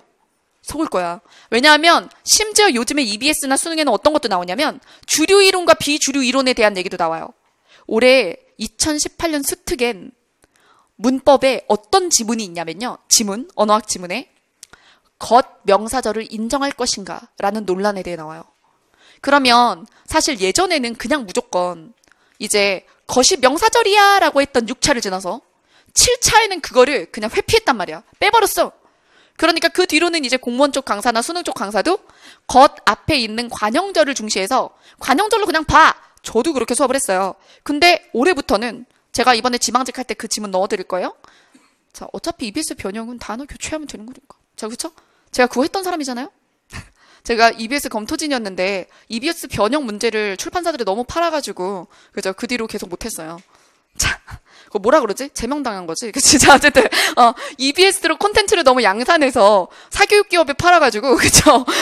그래서 EBS에서 계속 일을 못 땄는데 어쨌든 그래서 변형하는 거죠. 문법은 세상에서 갑자기 뿅 하고 태어난 게 아니라 다 계속 서로 변형하는 거니까. 근데 그래서 건명사절에 대해서 이거를 건명사절 인정하는 케이스와 인정할 수 없는 케이스 그거를 보여준 문제가 나왔었어요. 올해 EBS에 나왔어요. 그러면 이게 핫하잖아. 그쵸? 핫하면 시험에 반영될 수도 있는 거죠. 그러니 뭐 지금 제 얘기를 들으면서 그럼 EBS 풀어야겠네 라고 한다면 배보다 배꼽이 더 큰 짓이라고. 그냥 내 모의고사 풀면 되는데 왜 그럼? 그쵸? 제가 공시에 나올 법한 걸 걸러서 만들어 드리는데 왜 그 두꺼운 책들 다 풀려고 하는 거예요? 나를 못 믿어서? 뭐 이렇게까지 얘기를 해주고 지금 제 모의고사 하나라도 풀어봤으면 그러고도 못 믿으면 의심병자야. 자, 어쨌든 그쵸? 그럼 제가 늙어야 믿어주겠죠. 자, 그쵸? 누가 그러더라고. 너가 아무리 연구력이 뛰어나고 너가 아무리 적중이 많이 되고 그래도 너가 어느 정도 나이가 될 때까지는 연륜이 이러네 저러네 하면서 시장이 너를 인정하지 않을 거야. 너 너무 빨리 들어갔어. 이렇게 얘기를 하는 거예요. 제가 그랬죠. 공무원 수험생들이 그렇게 둔하고 그렇게 외형적인 것에 연연하는 사람들이면 그냥 나는 나 선택한 사람들 소수를 보고 가겠다. 그러면 돈은? 막 이렇게 얘기하는 거죠. 그렇죠? 그럼 돈은? 왜냐면 제가 수능에 있었을 때도 지금보다 연봉 한 5배 정도 됐거든요. 그럼 그 시장을 왜 버렸어? 라는 생각이 들 수도 있는데 그거는 이런 거 있죠. 나를 대우를 많이 해주고 나에게 돈을 많이 주고 그리고 내가 잘할 수 있다라는 거와 또 달리 내가 아니면 못 바꾼다라는 것에 대한 약간 제가 공명심이 있는 거죠. 제가 약간 저희 부모님이 그래요. 너는 참 허영은 없는데 허세는 참 있어. 이렇게 얘기하거든요. 강사의 생명이죠, 허세. 그죠? 강사는 다 허세가 있지 않아요? 근데 그래서 돈을 놓치는 거죠. 수능이 훨씬 더 이렇게 더 매출은 더 많이 낼 수 있는 시장이지만 뭐 이투스 런칭하는 게 훨씬 나았을 수도 있어요. 그럼 제가 이투스 1등 했을 때 어떻게 알아요? 그래 안 그래요? 에이 이렇게 생각하는 거예요? 제가 거기 있는 누구보다 말을 못해요, 제가? 그쵸? 말해보세요. 이투스 수능 듣다가 온 사람들 제가 거기 있는 어떤 강사보다 수업을 못해요? 그쵸? 모르는 거잖아. 그쵸? 그러면 돈을 더 많이 벌었겠지 지금보단. 그쵸? 근데 저는 어렸을 때부터 20대 때부터 공부하는 걸 뒤늦게 좋아해가지고 10대 때 싫어했거든요. 그래서 제 또래들이 강의나 막 인강의 연료를 낼 때 문제를 낸 사람이잖아요. 문제를 풀고 내는 데 집중을 했다고. 다들 단과할 때 저는 재수종합반에서 1등급 애들부터 꼴찌 애들까지 하나의 텍스트로 가르치는 훈련을 했어요. 재수종합반 강사가 어떤 강사들인지 재수 경험이 있는 사람들은 알 거예요. 똑같은 수능 지문을 1등급인 애들부터 꼴등급까지 가르치는 거예요. 그럼 저는 1등급은 왜 모르고 2등급은 왜 모르고 3등급은 왜 모르고 4등급은 왜 모르고의 연구기간을 거친 거죠. 제가 23살부터 시작을 했거든요. 그래서 7년을 수능 쪽에 있었고 그리고 5년을 지금 나이 나온다 씨. 자 그래서 5년을 공시에 있는데 생각보다 먹었죠? 아니에요? 오늘 이게 조금 어머니 느낌 나서 나이가 있어 보이려나? 생각보다 요즘에 그래서 나이 먹어서 되게 좋은 게 교실에 있는 친구들이 대부분 그래도 저보다 동생이 되어가고 있어서 그래서 가끔 친구들이 있긴 있는데 직장 갔다 때려치고 오신 분들이 저랑 친구죠 이제. 근데 이제 저도 어느덧 30대 중반이 된 거예요. 근데 20대를 수능에다가 갈아 넣을 때 20대 때 다 막 인강 한번 찍고 싶고 그렇잖아요. 저는 근데 그게 아니었어요 좀. 그래서 좀 카메라가 그렇게 싫더라고요. 지금은 적응이 좀 됐는데 한 5년 전에 제가 카메라 앞에서 어떤 짓거리를 했는지 보시면 알 수 있어요. 되게 바른말 고운말을 해야 된다고 생각했거든. 내가 EBS인 줄 알았어. 자, 어쨌든 그래서 교육방송하고 있었죠, 혼자. 근데 현장 수업이랑 그래서 인강이랑 너무 다른 소리를 되게 많이 들었어요. 예전에 패스원에 있을 땐. 근데 이제 남부에서 좀 내려놨죠. 어차피 내가 아무 소리나 막 해도 나 보는 사람이 적더라고. 자, 그래서, 자, 이제, 그냥 날 좋아하는 사람들이 봐줄 거라고 생각하고 하고 싶은 말을 다 하기로 했어. 자, 어쨌든, 욕 뺐고. 자, 근데, 그래서 수능에 있을 때는 인강이 어리고, 지금보단 좀 낫지 않았겠어요, 유머가? 그래서, 그쵸? 그러니까 인강 찍으라는 얘기가 들어와도 그게 싫었어. 그래서 저는 문제지를 많이 냈죠. 문제지를 많이 내고 그때 동기들이 오히려 지금 인강에서 자리를 다 잡고 있죠, 수능에서. 그래서 야, 약간 너는 뭐해 거기서? 이런 얘기 듣거든요. 여기 지금 네가 와도 훨씬 많이 벌 수 있어. 그래도 저는 무슨 생각이 드냐면 저 같은 또라이가 아니면 공시를 못 바꿔요. 그러니까 공시 시장의 강의 체계나 콘텐츠 체계를 못 바꾼다고 생각해요. 왜냐하면 너무 돈을 생각해도 안 돼요. 돈을 좀 벌어야 돼. 그러니까 붙일 수 있는 컨텐츠를 만드는 거랑 그냥 수험생들이 좋아하는 컨텐츠랑 좀 달라요. 이거는 수업에서도 느껴지는 건데 수험생들이, 그러니까 학습자들이 제일 좋아하는 수업이 어떤 수업인지 아세요? 50%는 이미 아는 말이고 그러면서 확인하는 거야. 내가 아는 거야. 그렇지. 그러면서 반가워하는 거죠. 50%를. 50% 내지 70%를 자기가 아는 얘기를 해주면서 모르는 걸 30% 해주는 거예요. 그게 수업 반응이 제일 좋다는 걸 저는 알고 있어요. 근데 저는 아는 얘기 30% 하고 모르는 말 70% 하거든요. 그래야 그 사람의 실력을 올려줄 수 있잖아요. 그쵸? 근데 그러면 약간 나한테는 약간 괴로운 걸 좋아하는 사람들이 남아. 그쵸? 그래서 약간 멘탈이 깨져도 모르는 걸 많이 발견하는 걸 좋아하는 사람들이 남고 좀 수업에서 기쁘고 싶고 반갑고 싶고 막 자신감을 막 얻고 싶고 그런 친구들이 자꾸 나고 하는 거야. 그래서 자꾸 이제 선배들이 타협 좀 하라는 얘기를 하죠. 난도나. 근데 안 할 생각이에요. 제가 뭐 갑자기 이렇게 쉽게 내고 여러분들이 좋아하는 스타일로 막 이렇게 레벨을 다운시켜서 쉽게 수업한다고 해서 바로 누구를 따로잡을 수 있다고 생각하진 않아요. 그렇죠? 오히려 시험이 확연히 바뀌어서 그래서 신구 경쟁 체제가 되는 게 낫다고 생각하죠. 네, 그래서 저는 돈을 좀 내려놓고 뭐 그렇다고 굶어 죽을 지경도 아닌데 그렇죠? 계속 이렇게 나가는 거고 여러분들도 좀 믿고 따라갔으면 좋겠어요. 자, 여러분 언어학 지문 보셨죠? 자, 딴 얘기 너무 오래 했어. 자, 그래서 단어 형성법인데 알면 훨씬 빨리 읽어요. 근데 뭐 얘기하다 이렇게 됐어요. 주류 비주류 이론을 지문에 줄 수도 있어요. 그러면 원래 공시는 주류 이론만 내야 되잖아요. 근데 이번에 서울시 추가 채용 욕먹었죠? 그쵸? 근데 그 부분에 대해서도 뭐 상대적 결정이 어쩌고저쩌고 이러잖아요.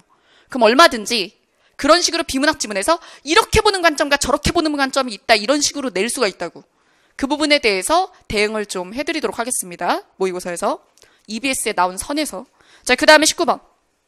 19번은 대명사죠. 그리고 자, 17번도 대명사죠. 이거 보세요. 지방직이랑 추가 채용이랑 대명사 이렇게 나온 거야. 그러니까 사실 추가 채용에 좀 더 악착같이 덤볐으면 좋았을 텐데, 그죠? 자, 그 다음. 자, 요거 높임법이죠. 자, 그 다음에 호칭 지칭어. 높임법과 호칭 지칭어 나왔고요. 그 다음 맞춤법. 여러분 맞춤법 보면 한글 맞춤법과 표준어 규정. 여기서 어문 규정 마스터 바깥에 있었던 거 있나 보세요. 아무것도 없죠. 다 어문 규정 마스터 예시죠. 띄어쓰기. 띄어쓰기하고 그리고 어떤 복합어하고 얽히고 설키고 요것도 중요한 단어였죠. 그리고 여러분 여기 띄어쓰기 5번에서 알아주다라든가 그쵸? 요런 거는 뭐예요? 합성어. 합성 등재된 말은 외워줘야 된다 그랬죠. 그래서 근데 올해 지금 이번에 나온 국가직 같은 경우는 그런 말이 없었어. 다 의존명사잖아요. 근데 아마 띄어쓰기에서 여러분들이 제일 어려워하고 겁나는 게 합성 등재된 것 그것을 외웠어야 돼. 근데 그거는 눈으로 보고 판단할 수 있는 방법은 없어요. 주로 본 보조로 쓰이던 것들이 활용도가 높아지면 아니면 자, 두 말이 같이 쓰이다가 제3의 의미가 생기면 합성 등재하거든요. 근데 그거 누구 마음이야? 이제 되게 많이 쓰네. 합성해서 올려줄까? 이거 누구 마음이에요? 국립국어원 마음이잖아요. 눈으로 보고 구별이 돼요? 안 돼요? 안 되죠. 그럼 그런 것들은 개정에서 제가 어문규정 마스터에서 2014부터 시작해서 최근까지 합성 등재 어휘들 정리했어요. 교재에도 넣어놨고 띄어쓰기 보면 맨 뒤에 최신 개정으로 띄어쓰기가 변경된 것들 이런 거 정리해드렸죠. 이런 것들은 봐야죠. 띄어쓰기가 어렵게 나오면 합성어죠. 자, 그다음 등지다도 있다니까. 등 띄고 지다 아니고 등지다. 떠돌아다니다. 이것도 이제 떠돌아다니다도 이제 이렇게 붙여서 등재됐죠. 잃어버리다. 속절없다.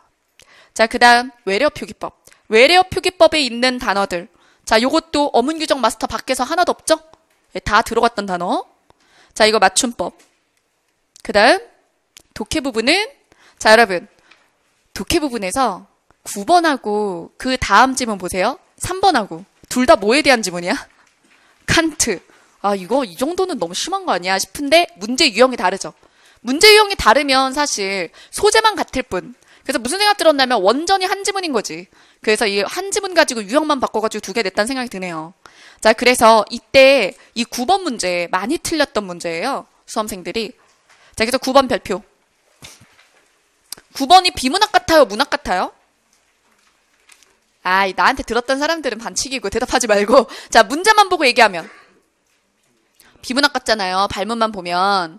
근데 내용을 보면 내재적인 거 그리고 어떤 순수미 그러면 내재적인 것이 아니라 외부적인 것들까지 반영된 거 이런 얘기라서 문학 감상 관점 제가 마무리 특강 때 했죠. 외재, 내재 그거예요. 그래서 이게 비문학 지문이라고 읽고 풀었던 사람들은 되게 어렵다고 하고요. 이걸 보고 아 문학을 바라보는 관점이니까 그죠? 그래서 외재, 내재 얘기구나 그러면 굉장히 쉽게 풀리죠. 자, 그래서 또 3번 볼까요? 3번은 그냥 비문학 지문. 3번은 다음 글에서 칸트 견해로 볼 수 없는 것은 그래서 이거는 이제 칸트에 대해서 요약한 다음에 문제 풀어야 되고 그 다음에 17번. 17번은 내용 일치였어요. 여러분 이거 해설할 거 아니야. 해설 어차피 인강에 다 있어. 이거 만약에 풀고 밑에 있는 해설지 보고 부족하다 싶으면 그래서 틀린 문제들 위주로 무료 특강 쪽에서 이제 기출 찾아서 보시면 돼요. 자, 17번은 무슨 유형이에요? 내용 확인이죠. 자, 그러면 내용 확인의 긍정 발문, 부정 발문?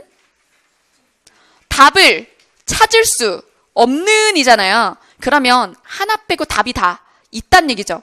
그러면 근데 이게 지금 평서문이 의문문이에요. 의문문의 답 찾기죠. 그러니까 이거는 내용 확인은 확인인데 어찌 보면 이것의 답을 찾는 것이기 때문에 여기서 우리가 찾아야 될 것들을 변별 키워드로 잡아야 돼요. 지금 제가 밑줄 그어놨죠. 그렇죠? 이거 노랗게 해놨잖아요. 이 노랗게 해놓은 것들이 우리가 찾아야 할 것이에요.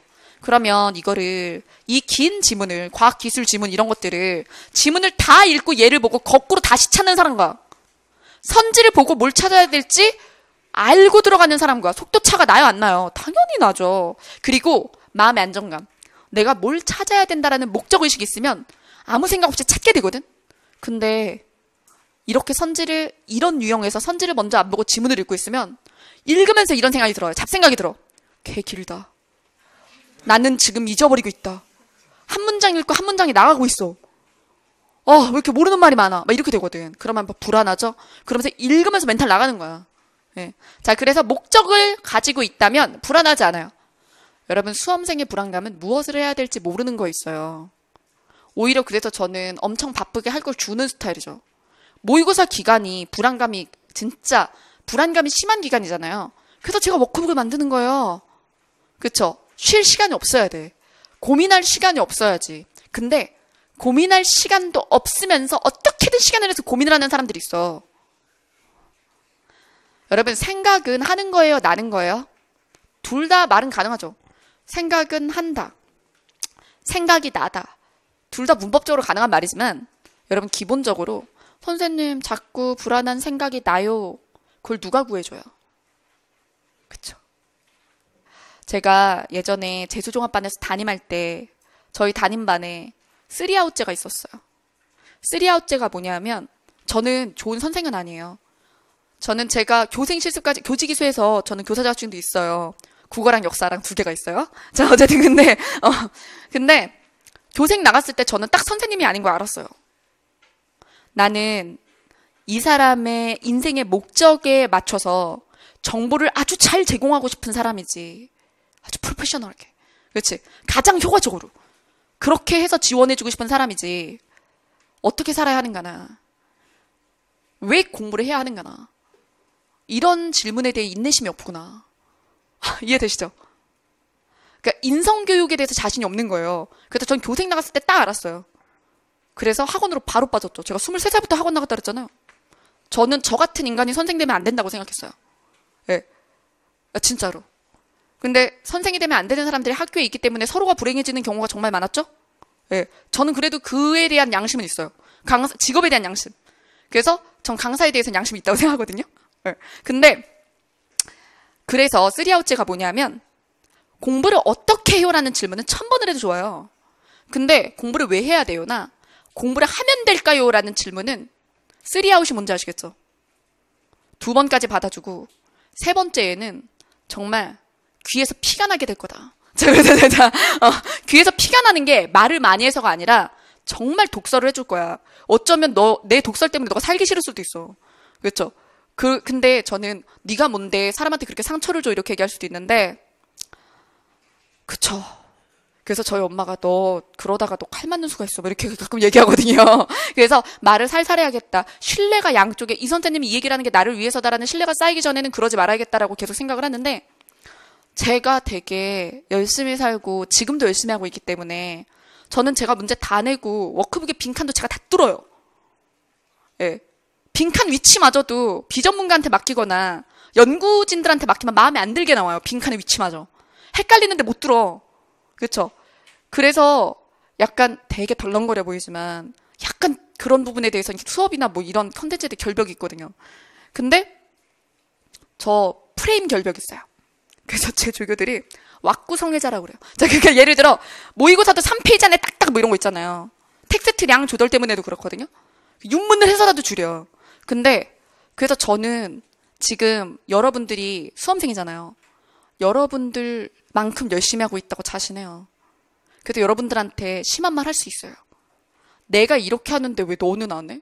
나는 내가 1등 할 수 있을지 없을지, 내가 미래에 포스트 땡땡땡이 될 수 있을지 없을지 고민 안 하고 이렇게 투자하고 수능에서 벌 수 있는 기회비용을 버리고 이렇게 세월을 묻고 있는데 저는 안 불안할까요? 솔직히 안 불안해요. 저 안 불안해요. 저는 안 불안해요. 전 무조건 될 거라고 생각하거든요. 무조건 될 거라고 생각 안 하면 이 곳에서 이런 미친 짓을 하면서 제 청춘을 보낼 리가 없어요.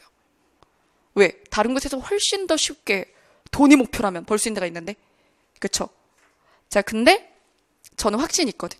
그러면 제가 이 얘기를 하는 건 잘난 척이죠. 근데 이 얘기 하는 거예요. 여러분들은 왜 의심해요? 여러분, 그러면 내가 물어보자. 제가 몇 년 안에 이 시장에서 1등이 될 확률이 몇 %라고 얘기해 줄래요? 자, 속으로 얘기하지 마. 자, 속으로 해. 자, 그 다음에 그 수치 있어요? 제가 1등이 되는 예를 들어 3년 안으로 잡아볼까? 너무 길어. 자, 그 다음에 자, 어쨌든 2, 3년 안에. 자, 어쨌든, 내년이면 좋겠지만. 자, 그쵸. 어쨌든, 그러면 그 퍼센테이지 머릿속에 있어요? 그러면 내가 합격할 확률, 자기 스스로. 이 시험에 합격할 확률의 퍼센테이지 한번 세봐요. 떠올려봐. 숫자가 어느 게 더 큰데? 그러면 여러분이 붙을 확률이 더 높다면 말이에요. 그러면요. 그럼 왜 나만큼 열심히 안 하고 불안해하고 있어? 여러분들이 내가 생각하기에 여러분들이 붙을 확률이 훨씬 높거든? 이 많은 강사 중에 한 명인데? 그쵸? 근데 그래도 전국 1등 한 명보다는 여러분들 뽑는 명수가 많지 않아요? 그쵸? 그러니까 그래도 나는 될지 안 될지 여러분들 생각할 때 될지 안 될지도 모르는 걸 위해서 나 이렇게 하잖아. 난 모의고사 시즌 시작되면 일주일에 2번 정도는 밤새거든요. 그리고 평균 수면 시간은 5시간이 조금 안 돼요. 제가 수업에서 가장 좋은 퀄을 낼 수 있는 수면 시간이 5시간이에요. 근데 모의고사 기간에는 5시간을 평균적으로 못 자요. 그럼 제가 사생활은 할까요? 시집을 못 갔잖아요. 보세요. 자, 그죠? 물론 성격 때문일 수도 있고요. 자, 그죠? 인성 때문일 수도 있어요. 자, 하지만, 그러면, 그러고도 성공 못하면 제가 억울하지 않겠어요? 그쵸? 그래서 반드시 성공을 해야 된다고 생각해요, 그러면, 저는 제 인생에 그렇게 애착이 있는데 여러분들 왜 안 그래요? 나나 여러분들이나 뭐가 달라요? 그쵸? 그러니까, 나 원래 인강 찍을 때 이런 얘기 이렇게 안 하는데. 그리고 인강은 왜냐하면 현장은 나에 대한 애정을 가지고 보이잖아. 약간은. 근데 인강은 그놈의 푸페. 아무나 눌러보잖아. 이거 보고 유진 자뻑 개심함. 그쵸? 그러면서 잘난 척 오짐 막 이러면서 막 그쵸? 세상에 지밖에 없음 막 이렇게 하면서 막 엄청 떠들 거거든. 근데 이제 그런 것도 신경 안 쓰기로 했어. 근데 이런 얘기를 한 번쯤은 꼭 하고 싶었어요. 그러니까 나는 될지 안 될지 모를 확률에 대해서 이만큼 열정을 쏟으니까 여러분들도 나만큼 해요. 할 수 있고 그러면 답이 와요. 저도 답이 올 거고 여러분들도 답이 올 거예요. 그 전에 죽지 않으면. 그러니까 건강은 중요한 거예요. 자, 알겠죠? 자, 잘 먹고 그쵸? 건강이 중요하죠. 아무리 열심히 해도 건강 잃으면 뭐예요? 그쵸? 그런데 자기 멘탈을 망치지 마. 그쵸? 그래서 뭐 제가 될까요? 그걸 누구한테 물어보고 있어? 내가 신임? 그쵸?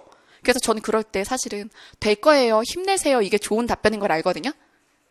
그쵸? 그러면 날 좋아하는 사람이 한 명 늘겠죠. 내 팬이 하나 늘겠지. 근데 내가 왜 안 그러냐면 그거 바닷물이에요. 남이 될 거야 힘내 이 소리 안 들어봤어요? 처음 듣는 거 아니잖아. 근데 왜 내가 해주면 될 것 같아? 정말? 나랑 사귈 거야? 그죠? 아니 근데 그러면 그 사람이 있잖아요. 나한테만 묻는 게 아니라 커뮤 가서 물어볼 수도 있고 그냥 나한테 물어봤을 때 답변 들었을 때 그때 잠깐이에요. 그 대답은 나만 할 수 있어요. 자기 자신만 할 수 있어요. 자기 자신만. 그 노력한 만큼 부응하는 거예요. 물론 작년이 아니었을 수 있죠. 저 작년에도 진짜 열심히 했거든요. 근데 안 된 거예요. 근데 하늘이 준비해둔 게 올해일 수도 있고 내년일 수도 있잖아. 근데 올해 아니면 안 돼요. 근데 그 불안감 때문에 공부를 안 해서 올해를 놓치니까. 그쵸? 불안해할 시간에 공부하셔야 돼요. 자, 이렇게 목표를 가지고 지문을 보면 불안하지 않아요. 여러분 시험 시간에 100분 동안 100문제 풀 때 이번에 국가직 때 딴 생각 한 번도 안 났다면 지금 점수가 몇 번이든 자세는 오케이. 100문제 풀면서 이거 있잖아요. X 됐다. 뭐 이런 생각 있잖아요. 그런 생각 1초도 안 하고 이 세상에 문제와 나만 존재했다. 그러면 일단 절반 합격한 거야. 근데 문제를 풀면서 올해도 좀 아닌 것 같고 이 시험지 아닌 것 같고 뭔지 알죠? 그런 생각. 그 생각 할 시간에 빨리 다음 문제 봐. 그쵸? 그 멘탈부터 갖춰요. 자, 그 다음. 또, 여러분. 18번을 보면, 이것도 내용 확인인데, 얘는 기호제시형이죠. 요게 17번이랑 뭐가 다른지 아세요? 저글링이야. 찾아야 될 게, 기억, 니은, 디귿 3개야. 근데 여러분 이럴 때는 기억, 니은, 디귿을 각각 정리하는 게 좋을까요? 선지에서 쟁점 보고 들어가서 구별하는 게 나을까요? 그렇죠. 쟁점부터 얘네들의 공통점이나 차이점부터 확인하고 지문에 들어가야죠. 그래야 얘네들의 공통점, 차이점을 빨리빨리 찾아내죠. 그럴 때 빗금도 되게 활용하기 좋은 기호예요. 밑줄, 물결, 빗금 뭐 이런 식으로. 자, 그 다음. 자, 15번 밑줄 침말에 대한 설명. 이거는 이제 문맥 추론 혹은 아니면 주제 그리고 또 빈칸 추론, 사례 추론 같은 고급 추론 쪽으로 가는 거예요. 그래서 글을 읽어봤을 때 지금 정상과학 시계에 대한 얘기거든요. 근데 지문에서 정상과학 시계에 대한 정보와 그리고 녹색, 그러니까 노란색과 녹색으로 제가 나눠놨죠. 그러니까 이 글은 이제 시대에 따라서 이분법 체크를 했어야 되는 거예요. 제가 여러분들한테 보여드릴 땐 촬영 영상을 위해서 밑줄과 물결로 이분법을 쓰거든요. 근데 이 색깔로 이분법을 쓰거든요. 근데 여러분들은 시험지 위에서 밑줄과 물결로 나눠 써야 돼요. 자, 그 다음 20번 논증구조. 여러분 이런 논증구조 문제는 제가 1교시에 국가직 해설하면서 부등호 치는 법 알려드렸죠. 예, 읽을 때부터 처음부터 부등호를 넣고 그죠? 그리고 기억, 니은, 디귿, 리을 이 관계를 파악하셨어야 돼요. 그래서 독해 알고리즘에서 패턴 5에서 문장과 문장 사이에 부등호 치는 방법에 대해서 훈련을 합니다. 자, 그 다음 13번 전개 방식. 여러분 긍정 발문, 부정 발문. 긍정 발문이죠. 자, 이런 건 긍정 발문일 때는 선지를 먼저 볼까요, 안 볼까요? 여러분 긍정 발문은 가장 적절한 전개 방식을 찾아달라는 얘기잖아요. 근데 선지를 보면 나머지 3개가 거짓말일 거란 말이야. 근데 글은 물 같아서 담으면 담는 대로 담겨져요. 합리화할 수 있어. 그러니까 선지를 먼저 보면 안 되는 유형이죠. 비문학 논지 전개 유형, 서술 전개 방식 문제는 긍정 발문일 땐 선지를 먼저 보면 안 되고 부정 발문일 땐 선지를 먼저 봐서 지문에 나올 때마다 속어법으로 정답을 남기는 거예요. 자, 그다음 빈칸에 들어갈 말. 여러분, 접속부사 문제죠. 접속부사 문제를 읊조려서 푼다면 하수. 자, 그래서 이런 건 어떻게 해야 되냐면 역시나 속어법으로 푸는 건데, 자, 빈칸의 앞뒤를 읽어준 다음에 절대로 오면 안 되는 선지를 소거하는 거예요. 자, 여러분 여기 기억까지 읽은 다음에 뭐를 소거했어요? 그리고를 뺀 거야. 그리고만 안 된다면 1, 2번은 더 이상 볼 것도 없어요. 자, 그러면 요렇게 확정. 그러면 이미 선지가 둘 남았죠. 자, 그 다음에 여기 자, 뒷부분에서 이제 니은의 빈칸을 채우기 위해서 펜터치하면 오늘날 세계 경제에 퍼져 있는 현실주의 얘기한 다음에 니은의 앞뒤도 펜터치하고 이해한 다음에 니은에 절대 들어가지 못할 것을 봤을 때 그러면 A 그러면 B라고 하면 인과거나 그렇죠. 근데 답은 4번이었죠. 그렇지만 역접이 들어가야 돼. 자, 그래서 하나를 남기면 여러분 그러면 기억 니은까지 봤는데 답이 나왔죠. 그러면 끝이에요? 아, 요건 좀 불안해요. 왜냐하면 절대 안 돼를 소거해 나가는 과정에서 자기가 패착을 저지를 수도 있어요. 그래서 안전하게 검산을 하는데 검사는 남은 이걸로 하는 거죠. 하자면을 들고 뒤를 보고 말하자면을 넣어서 끝까지 읽어주는 거예요. 근데 만약에 말하자면이 안 되는 거야. 그러면 내가 앞에서 한 짓 중에 잘못이 있어. 그땐 되돌아가서 수정을 해야죠. 이해됐죠? 막 최악은 선지에 있는 접속부사를 던져 넣어서 읊조리는 거예요. 일단 국어 시험을 보면서 입을 달싹거리면 문제가 있는 거예요. 여러분 의문론이나 표준 발음법도 발음에서 푸는 거예요? 계산해서 푸는 거예요? 계산. 그래서 저는 모의고사 볼 때 가끔 이렇게 앞에서 보다가 입 달싹거리면 옆에 가서 뭐해? 지금 발음했어? 그쵸? 자, 이렇게 지금 설마 접속부사 읊조려 본 거야? 자, 그쵸? 이렇게. 자, 그다음 배열. 배열 문제는 우리가 서술형을 풀어요? 아니면 객관식을 풀어요? 객관식을 풀죠? 자, 그러면 아니 선지도 힌트인데 왜 안 써요? 그쵸? 퍼즐 맞추는 거랑 똑같은 건데 우리가 퍼즐을 만약에 1000피스짜리 퍼즐을 맞춘다고 생각을 해봐요. 그러면 맨 모서리에 1번부터 끝번까지 다 순서대로 정렬하는 게 쉽겠어요? 더 오래 걸리지? 그럴 필요가 없죠. 그래서 어떻게 하느냐면 비슷한 색깔끼리 모으고 그쵸? 그리고 얘는 얘랑 반드시 붙어야 돼. 아니면 얘는 얘 앞에 절대 못 와. 이런 절대 조건을 찾아서 절대 조건을 어긴 선지를 소거해서 하나 남기는 거예요. 그러니까 각각 읽은 다음에 여러분들이 만약에 배열에 대한 수업을 들었는데 정답에 맞춰서 이렇게 배열하는 게 제일 아름답겠죠? 설득이 돼요? 아니 만약에 설득이 됐다 쳐보자. 그럼 다음에 할 때 그게 유익한 거 맞아? 여러분 실제 여러분들이 푸는 방법대로 풀 수 있게끔 푸는 순서대로 말을 해줘야지. 정답에 맞춰서 이게 제일 아름답다고 누가 말을 못해. 그렇죠? 그래서 저는 사실은 5년 전에 공무원 시험에 처음 들어오면서 배열 해설하는 것들 쭉 봤죠. 기출 해설들은 다 봐야죠. 현재 시장에 있는 강사들의 이렇게 강의들을 쭉 들으면서 배열 해설하는 거 보면서 몇몇 선생님들 보고 진짜 충격받았어요. 정답대로 글을 읽어주더라고요. 근데 그게 수험생들한테 어떻게 푸는지를 알려주는 게 아니잖아요. 그쵸? 그리고 배열은 이번에 국가직 때는 문학 가지고 나왔지만 그래서 그거는 오히려 액자식을 이해하는가를 테스트했지만 배열은 원래 자주 나오죠? 심지어 국회직에 막 2개씩도 나와요. 그쵸? 자, 그래서 자주 나오는 유형이고 그리고 수능에 없는 유형이라서 오답률이 굉장히 높아요. 시간도 오래 걸리죠. 그러면 시간을 2분을 쓰면 안 돼, 여기서. 물론 평균 1분이라고 생각하겠지만 어떻게 독해를 2분을 풀어요? 얘를. 당연히 2분은 걸릴 텐데 어휘나 문법에서 1분씩 안 걸릴 거니까 거기서 시간을 아껴서 여기다 써야지. 그냥 얘를 버리면 안 되냐? 아, 그래요. 나머지 다 맞을 수 있으면 그렇게 하세요.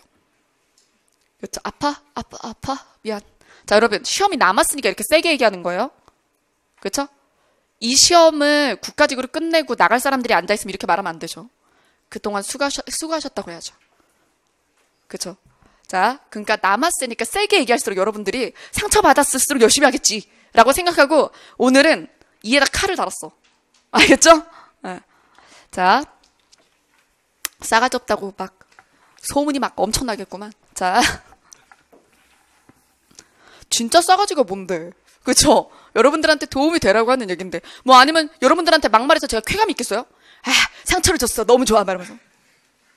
자, 그러면 선지 보세요. 뭐나 뭐로 시작해요. 나나 다로 시작하죠. 그런데 왜 가부터 읽어요? 뭐하러?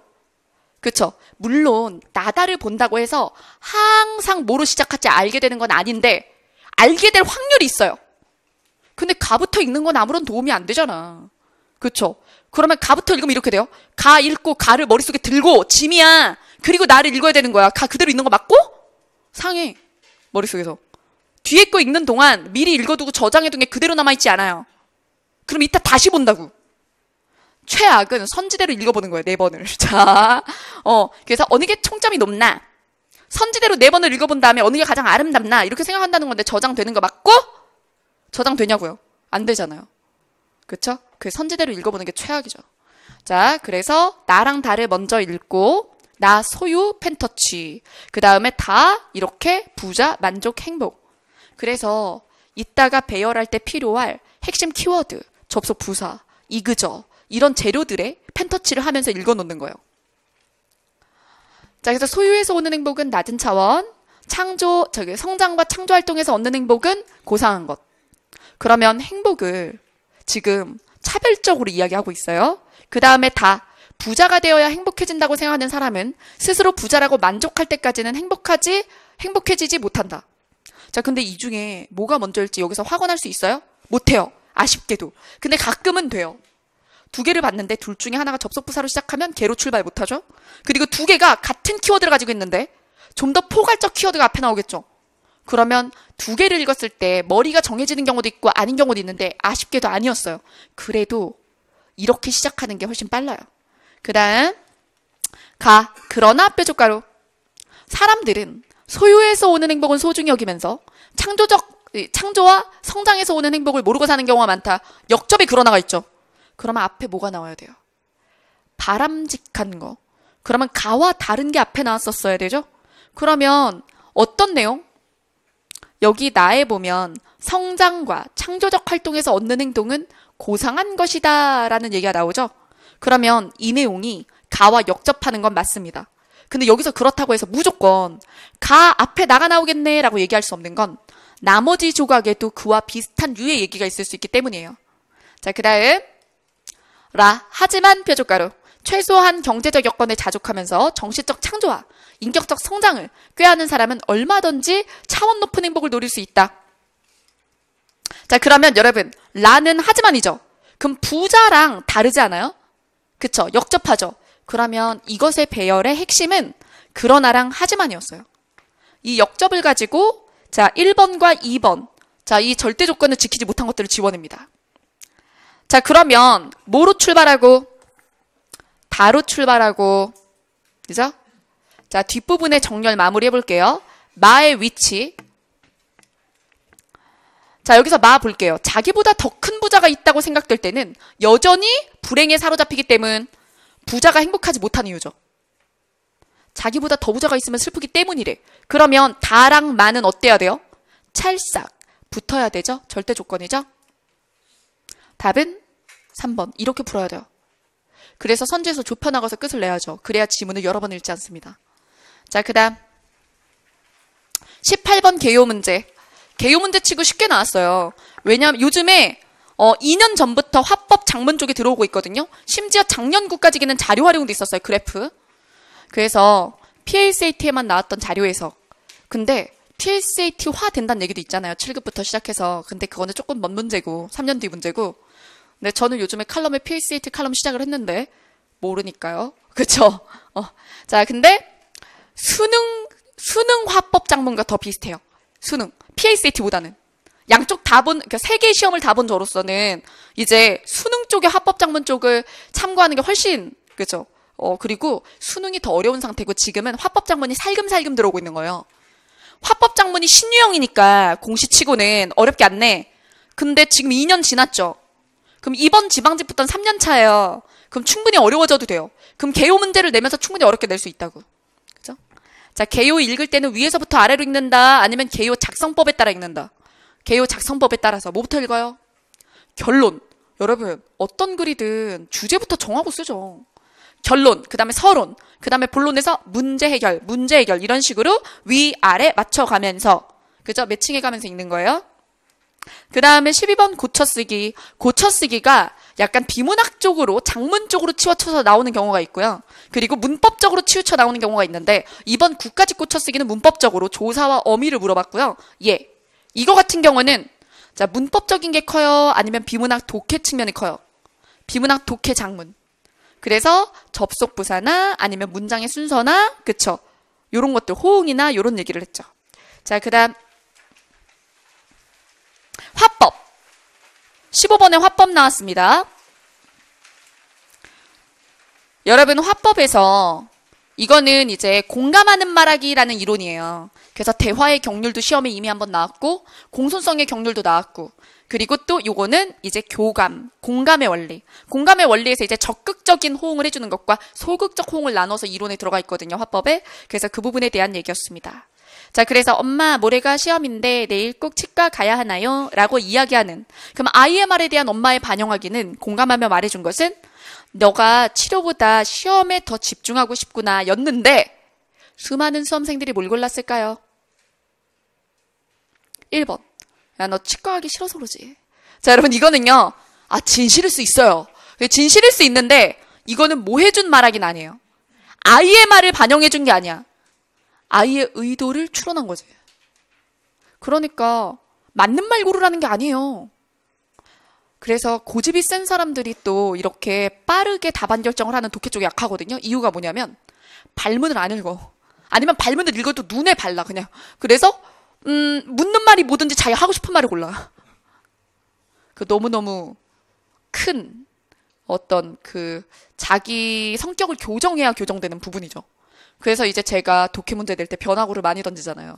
그쵸? 그래서 단순히 주제 파악이라고 생각하거나 단순히 내용 확인이라고 생각하는 사람들이 많이 틀리게 출제를 좀 하려고 하죠. 그래야 발문을 똑바로 읽을 테니까. 자, 그 다음. 자, 이제 문학인데요. 문학에서 9급 시험인데도 한시 나왔죠? 근데 한시에 한자에 밑줄을 걷는데 옆에 현대어가 있었기 때문에. 자, 그래서 여기서 외롭고 쓸쓸한 화자의 심정을 나타내기 위해서 동원된 객관적 상관물. 이게 7급이었으면 현대어풀이 안 나왔겠지. 그죠? 근데 9급이니까 현대어풀이가 나온 거예요. 자, 그리고 여기 외롭고 쓸쓸한 화자의 심정을 나타내는 이라고 했죠. 이랬을 때 봄비 내리니 서쪽 못은 어둑한데 그 다음에 찬바람은 비단장막으로 비단장막에 펜터치가 있는 거거든요. 자, 그 다음 시름에 겨워 작은 병풍에 기대니 병풍이거든요. 자, 그래서 비단장막과 병풍은 배경이라고 볼 수 있고 그 다음 담장 위에 살구꽃이 떨어지네. 살구꽃. 그러면 남은 건 니은 디귿을 고르고 틀리진 않았어요. 별로. 근데 살구꽃과 봄비에서 대부분 봄비를 골라서 틀린 거야. 이유. 봄비가 쓸쓸함과 어울린다. 이 사람도 발문을 안 읽고 있지. 자, 여러분. 외롭고 쓸쓸함을 강조하는 걸 고르랬어요? 자, 지금 뭐라 그랬어요? 외부적으로 분위기를 만들어주는 걸, 그러니까 분위기를 만들어주는 걸 고르라는 게 아니야. 뭐라 그랬어요? 자, 그럼 봐봐요. 만약에 질문을 바꿔볼게요. 화자를 더 쓸쓸하고 외롭게 만드는 배경은 그런 봄비예요. 근데 그게 아니라 외롭고 쓸쓸한 화자의 심정이라고 했어요. 그러면 나를 투영한 걸 골라달라는 얘기예요. 화자가 봄비에 떨어진 꽃 같은 거야. 버려진 꽃 같다고, 떨어진 꽃 같다고요. 자, 그래서 답안은 살구꽃이었죠. 그래서 봄비가 왜 안 되냐, 이게 복수정답이 되냐 안 되냐 그랬는데 발문을 읽으면 명확히 하나죠, 답은. 자, 그 다음 5번. 자, 5번 시조에 대해서 지금 언치노화라는 거에서 저는 언치를 모르는데요. 언치를 모르는데 그 어떤 책에서도 언치가 뭔지 안 알려줬는데 당연하죠. 언치가 그렇게 핵심 어휘는 아니에요. 근데 나머지를 지울 수 있거든. 언치가 무슨 단어인지 해설된 교재는 공시 없었을 거예요. 없었을 거예요. 만약에 그런 게 해설되어 있는 교재가 있다고 해도 좋은 교재가 아니에요. 왜? 엄청나게 많은 어휘를 실었을 거고 이건 핵심 어휘가 아니거든. 그죠? 근데 다만 내용을 보면 이렇게 풀어야 돼요. 나머지 선지를 지우기도 했어야 했고 여러분 주제를 보고 주제에 어울리나 보라고요. 여러분 이 문제가 이번 국가직에 뭐랑 굉장히 유사하냐면 그 톱밥난로 있죠. 톱밥난로가 여러 대가 있어서 훈훈하다.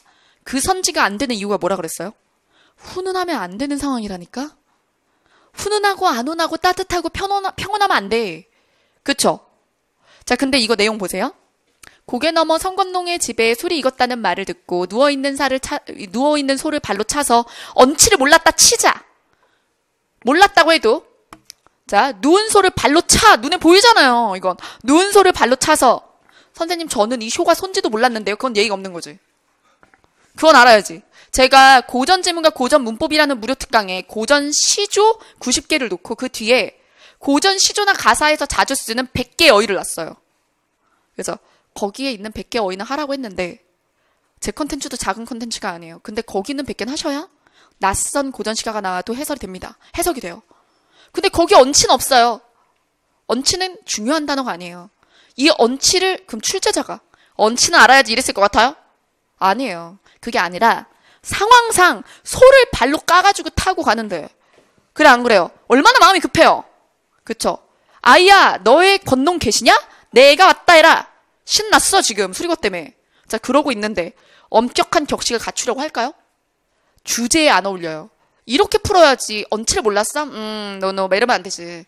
이게 여러분 만약에 누군가가 여러분들한테 언치를 알았어야죠 이렇게 얘기하면 그 여러분들의 불안감을 키우는 거예요. 내 강의를 더 많이 들어라. 더 많은 양의 강의를 들어라. 이렇게 얘기하고 있는 거죠. 제 강의 총량이 다른 선생님들의 한 60%나 65% 정도 될 거예요. 근데 저는 적중률에서 절대로 뒤지지 않는다고 생각하거든요. 뭐 요즘에는 앞선다면 앞서겠죠. 자, 그 다음 잘난 척 끝난다 진짜. 제 1년치 잘난 척 다 하는 것 같아요 오늘. 만약에 나를 전혀 모르던 사람이 이 강의만 들으면 정말 재수 없다고 하겠다. 근데 내 수업 계속 듣던 사람들은 알죠? 안 하잖아. 1년에 한 번만 합시다. 자, 알겠죠? 한 번만 참아요. 자, 그럼 11번. 11번은 이런 문제 늘어날 것 같은데, 고전 시조가 됐든, 뭐 현대시가 됐든, 문학작품이랑 이렇게 한자어, 성어, 이런 거를 연결하면 한 문제로 한자도 잡고 문학도 내잖아요. 이런 스타일을 지향하게 될 거예요. 자, 그 다음. 좀 별난 거 위주로 가보죠. 여러분 그리고 요렇게 아예 현대시이긴 한데 여기에 한자를 막 이렇게 넣는 거. 그죠? 근데 읽을 만한 한자를 넣는 거. 한자 문제를 많이 못 냈다 서운하네 싶을 때 이런 유형이 나올 수 있고요. 그래서 제가 모의고사에 7급 모의고사를 그러니까 7급형 문제를 넣어줄 때 아예 새로 냈어요? 아니면 9급 문제를 7급형으로 변형했어요?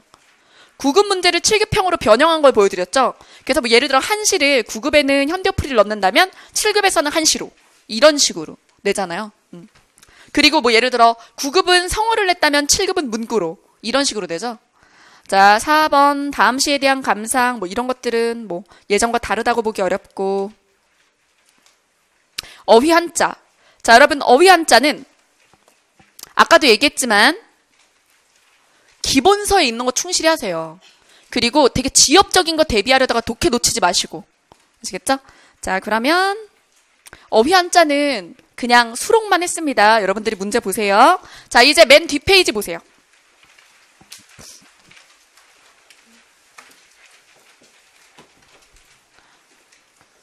자, 계속 걱정이야. 오늘 수업을 듣고 인간적으로 제가 싫을 수도 있겠다 생각이 너무 잘난 체를 해서. 근데 수업할 때는 이런 소리 안 합니다. 네, 수업할 땐 해야 될 것만 얘기하고 자랑 안 하니까요. 오늘 낯선 사람들이 많이 왔고 저에 대해서 소개하는 시간이라고도 생각을 하니까 이렇게 수업을 했어요. 원래는 이런 사람이 아니에요. 자, 그다음 서울시 2017년 서울시는 우리 시간이 2달 남았잖아요. 그래서 제가 지방직 끝나고 특강 한 번 더 할 거예요. 그때는 서울시에 맞춘 거. 여러분 지금 제가 오늘 지방직을 2개를 모아서 재정렬했죠. 그리고 지방직 끝났을 때는 특강을 한 번 더 잡아서 서울시를 유형별로 정돈을 다시 해드릴게요. 그래서 오늘은 이제 서울시는 요 통계만 보여드립니다. 서울시가 골치예요. 진짜 왜 저러나 몰라. 그쵸? 뭔가 우리라는 뭔가에 빠져 있어.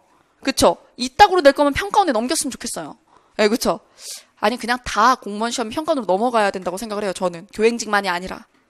그리고 여기서 공지하는데 아직 날짜는 안 정했는데 교행직을 위한 무료 특강도 한번 있습니다. 교행직을 위한 무료 특강에는 최근 수능 평가원 문제를 같이 풀고 그리고 교행직 기출에서 주요 문제를 뽑아서 볼 거예요.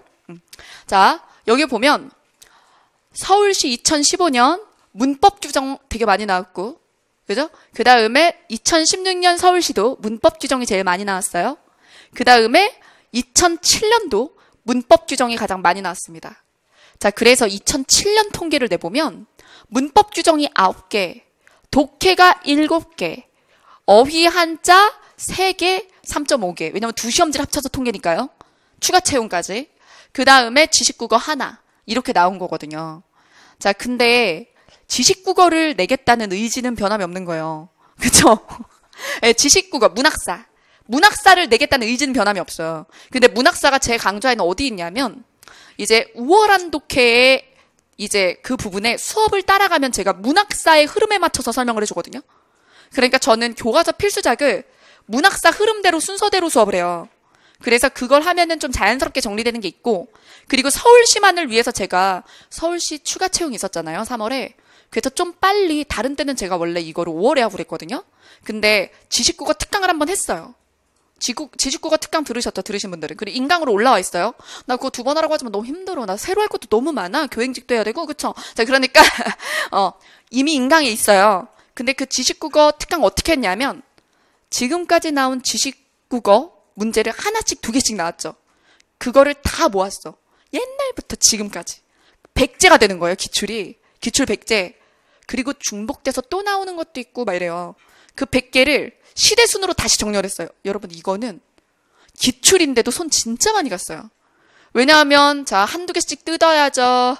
그리고 공부하기 편한 순서대로 정렬해야죠. 그 다음에 하나 더 했어요. 해설을 싹 작성하고 해설을 뚫었어. 그죠? 그래서 그 해설이 이론이잖아요. 그래서 지식국어 100제 해설 뚫은 것까지만 테스트하면 서울시 한 문제는 잡을 수 있어요. 막 이만한 두께의 프린트를 읽어야 될 필요가 없어요. 기출 100개를 시대순으로 정렬한 지식국어 벼락치기라는 무료 특강이 있으니까 무료 특강으로 해놨거든요. 그러니까 그걸로 이거 한 문제는 잡으시고요. 그 다음에 이거 문법 규정 독해 어휘 한자. 자, 여기서 우리가 다행인 건 이번에는 지방직과 서울시가 좀 틈이 있어.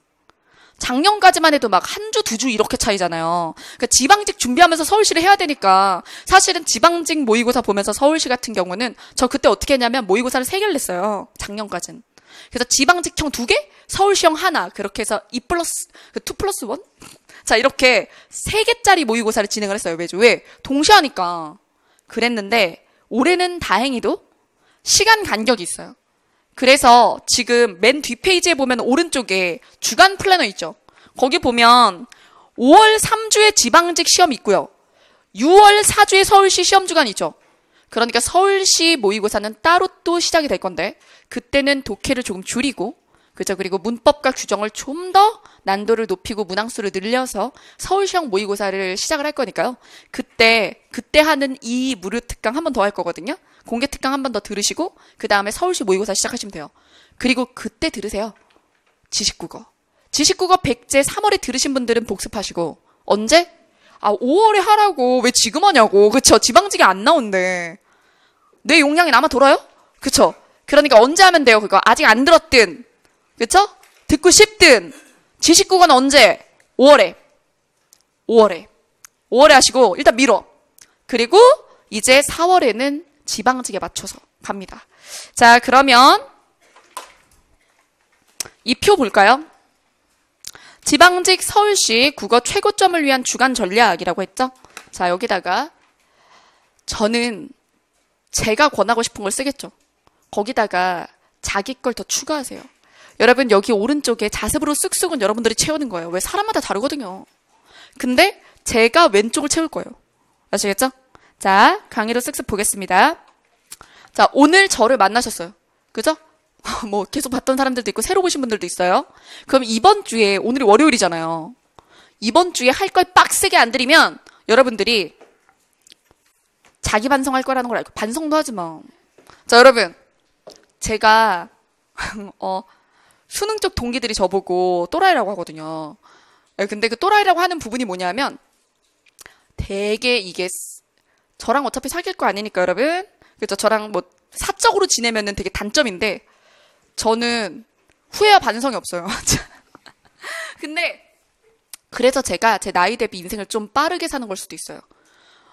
어렸을 때부터 환경도 그렇고 제 여건이 후회할 시간을 주지 않았어요.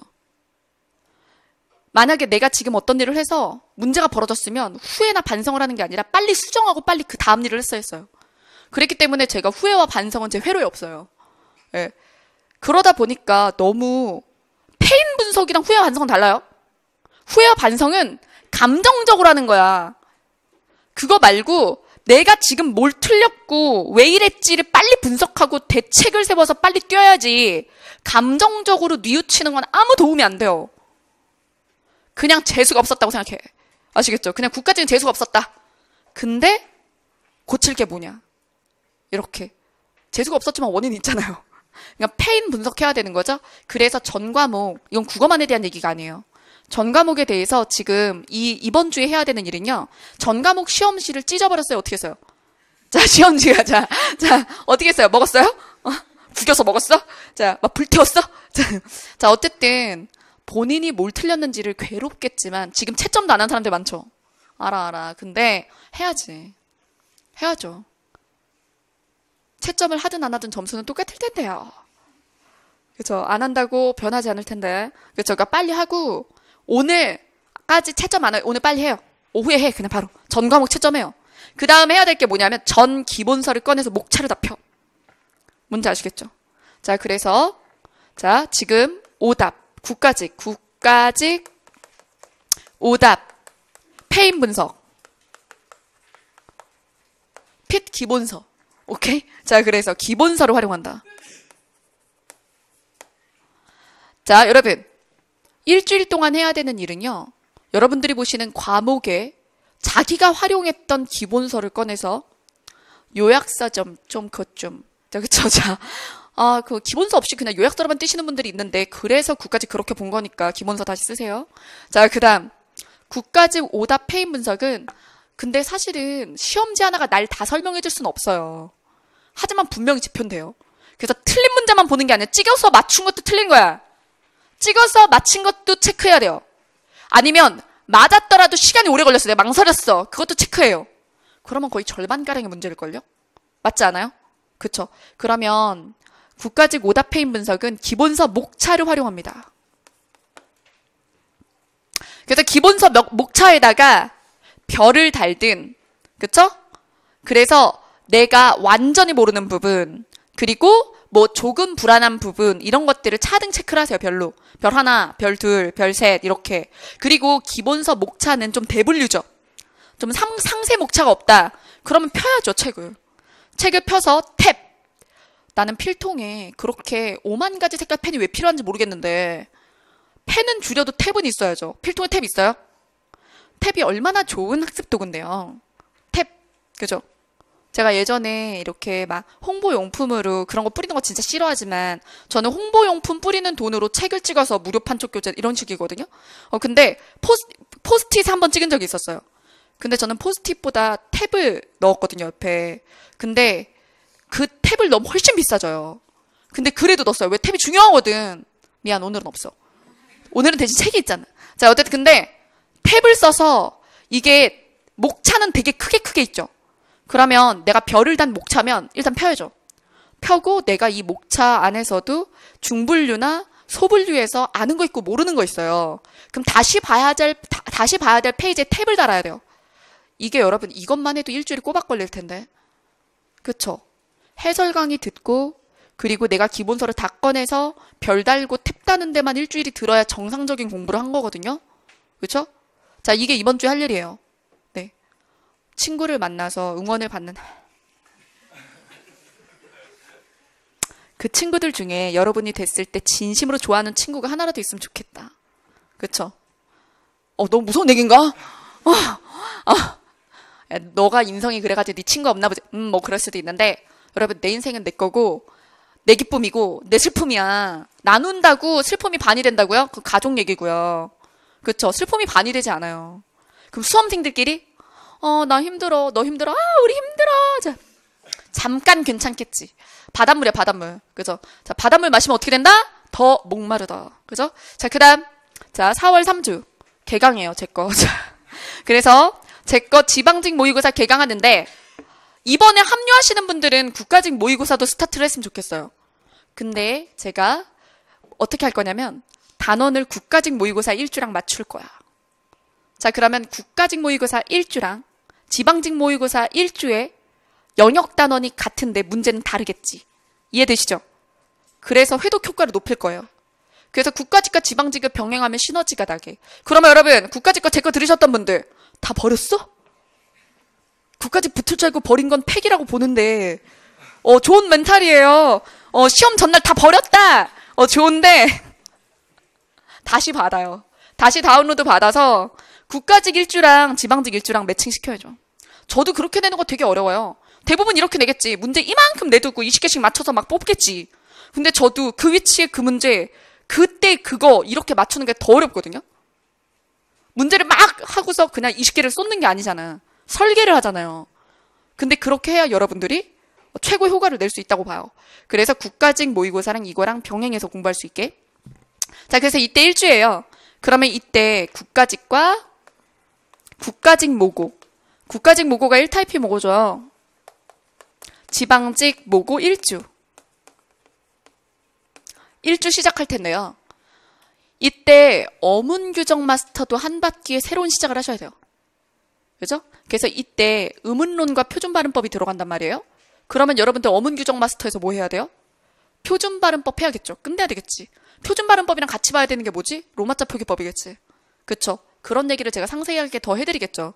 그래서 자, 국가직 모고 1주와 지방직 모고 1주를 시작하고 복습하면서 어문규정 마스터, 무료 특강으로도 인강으로도 있어요. 자, 그래서 어문규정 마스터의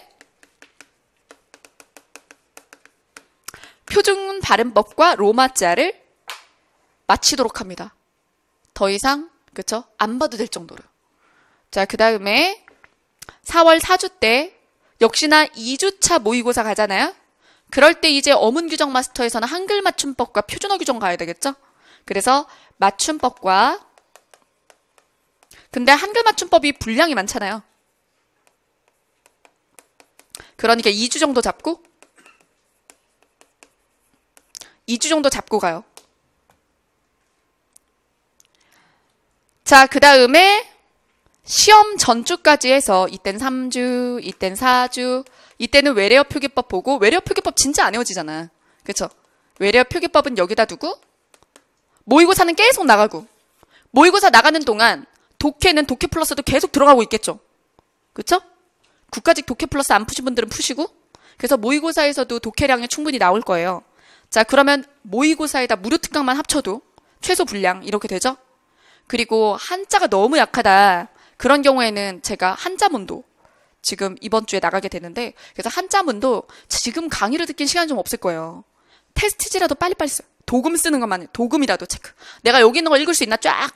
근데 도금 다 쓰는 것도 시간 되게 오래 걸려요. 눈으로 보면서 도금을 읽을 수 없는 거 별표를 치는 거죠. 그 다음에 정답 확인하세요. 이런 식으로라도 한 바퀴. 아시겠죠? 그래서 이 부분에 추가돼야 되는 게 한자가 너무 안 되는 사람 한자문. 무료 특강 알려드리는 거예요. 모의고사 빼고는 유료 강좌를 지금 추천하지 않고 무료 특강으로만 설계해드리고 있습니다. 한자문, 한자 벼락치기. 근데 저절로 어휘 한자 했다면 들어가 있는 거죠. 자, 그 다음에 이제 어휘 마스터. 무료 특강이 있는 거예요. 아예 안 할 순 없잖아요. 근데 예를 들어 저는 어휘랑 한자는 끝났다고 봅니다. 자, 이제 와서. 아니, 그럴 수 있어. 자기의 전략이지 뭐. 이제 와서 어휘와 한자 한들. 아, 그렇다면 여기 집중하세요. 여기 집중하세요. 근데 어휘와 한자가 많이 나오면 4개까지 나올 수 있잖아요. 그럼 나머지 진짜 다 맞아야 돼. 찍어서 절반을 맞출 수 있도록 하늘에 기도하고. 자, 아시겠죠? 자, 그 다음, 잔인하다. 자, 그 다음에 문법과 규정이 불완전할 때 추가했으면 하는 무료 특강은요. 문법과 규정이 불완전할 때 추가했으면 하는 무료 특강은 모두의 약점 특강. 여기에 형태소 분석이라든가 품사 변별이라든가 올바른 문장 다듬기라든가 그쵸? 요런 게 들어있죠. 자, 모두의 약점 특강 있고요. 그 다음에 어문규정 마스터는 여기다 필수로 넣었죠, 제가. 어문규정 마스터는 한 바퀴는 무조건 돌리시라고 했고요. 아, 뭐 하나, 2개 나오겠지. 근데 그거 틀리면 안 된다니까요. 5점이잖아요. 2개면 10점인데? 그렇죠. 한 바퀴는 돌려줘야 예의죠. 자, 그 다음 모두 약점이랑 고전 문법 정도 약하다. 그러면 고전 지문과 고전 문법. 여기 안에 뭐뭐가 있냐면 교과서랑 EBS랑 평가원에서 나왔던 아까 용비어천가 이런 거 있죠. 그런 예문으로 고전 문법 연습하는 거 나와요. 후민정음 해례, 소학원의 동명일기, 중세 근대까지 다. 그걸 한 2시간 하거든요. 2시간 반 정도 될 거예요. 고전 문법이 2시간 반 정도 있고요. 막 차자 표기 분석 이런 것도 다 해요. 네, 그 다음에 고전 가사, 필수 가사, 그리고 고전 시주 90개, 주제별로 나눈 거, 이런 것도 이 폴더에 다 들어있어요. 이 폴더에 있는 강의만 다 들어도 한 6시간 정도 될 거거든요. 한 강의 1시간 20분 정도 되고 그래서 6시간 정도? 근데 이걸 다 들으려고 하지 말고 여기서 나 이거 몰라. 그러면 봐야지.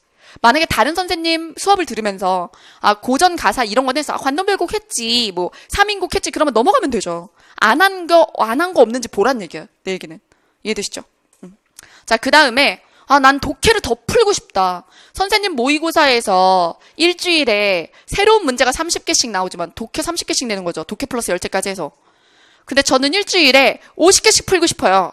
그러면 독해를 추가할 수 있는 무료 특강이 기출 외전에, 이거 다 폴더명입니다.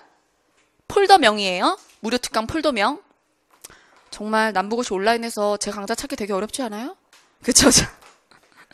여러분들이 많이 눌러야 뭐 어떻게 되겠지 뭐. 자, 어쨌든 기출외전 있죠. 기출외전에 3년치의 기타 직렬 문제들이 다 있어요. 그 중에 독해를 더 하고 싶다. 그러면 봐야 될, 반드시 봤으면 하면 직렬은 국회직, 교행직, 기상직, 군무원, 순위별로, 군무원. 뭐 소방직과 경찰도 있는데 얘네들이 조금 더 질이 높습니다. 사복은 좀 쉽죠. 네. 자, 그래서 그 기출외전에서 너무 많아. 그럼 여기까지만이라도. 3개년씩 있거든요. 여기까지라도. 자, 여러분. 할 게 없어요? 뭘 해야 될지 모르겠어요? 뭘 해야 될지 모르겠다고? 그쵸. 나 카페에 자꾸 질문하는데 너 진짜 한 명 한 명 댓글 달에 복부 탈까? 나 이러고 있어. 자, 그래서 그럼 또 성의 없어 보이잖아요. 저는 카페에 제가 직접 다 달거든요. 연고는 안 써요. 뭐 수강생이 별로 없나 보지 이럴 수도 있는데 그게 아니라 나 많아져도 내가 해야 될 것 같아요. 왜냐하면 조교들한테 시켜봤는데 다 제가 수정하게 되어 있어요. 심지어 뭐 플래너에 대한 거든 뭐에 대한 거든 결국에 제가 하고 싶은 말이랑 다 다르더라고요. 그래서 제가 직접 달 수밖에 없더라고요. 그래서 제가 폰을 손에서 좀 안 놔요. 그런 게 있어요. 심지어 신호정지일 때, 신호대기일 때 그럼 안 되겠죠? 그렇죠? 안 그러려고 노력하고 있어요. 그래도 하루에 뭐 최소 2번에서 5번까지 보거든요. 그래서 답을 달려고 노력 중인데 같은 질문이 계속 나오니까 남은 기간 뭘 해야 되나요가 10개 정도? 자, 그러면 또 복부 타면 성의 없다 하겠지? 그렇죠? 근데 사실은 이거예요. 다 똑같아. 근데 여기서 내가 할 거 말 거가 넣고 빼는 거지. 그렇죠? 네. 자, 그 다음에 서울시의 사주는 또 우리 만나서 다시 전략 짜도록 하겠습니다. 자, 우리가 3시간에서 4시간 사이로 걸릴 거라고 했는데 1시까지 4시간이라고 하길 잘했어요. 그죠? 자, 어쨌든 여러분들 고생 많으셨고 수업 들으시느라 제 자랑 들으시느라 고생 정말 많으셨고 제 수업이나 앞으로 해야 될 일에 대한 확신을 얻으셨을 거라고 생각을 해요. 여러분 다음 시험에는 더 좋은 결과가 있을 거예요. 저를 만나셨잖아요. 자, 수고하셨습니다. 네.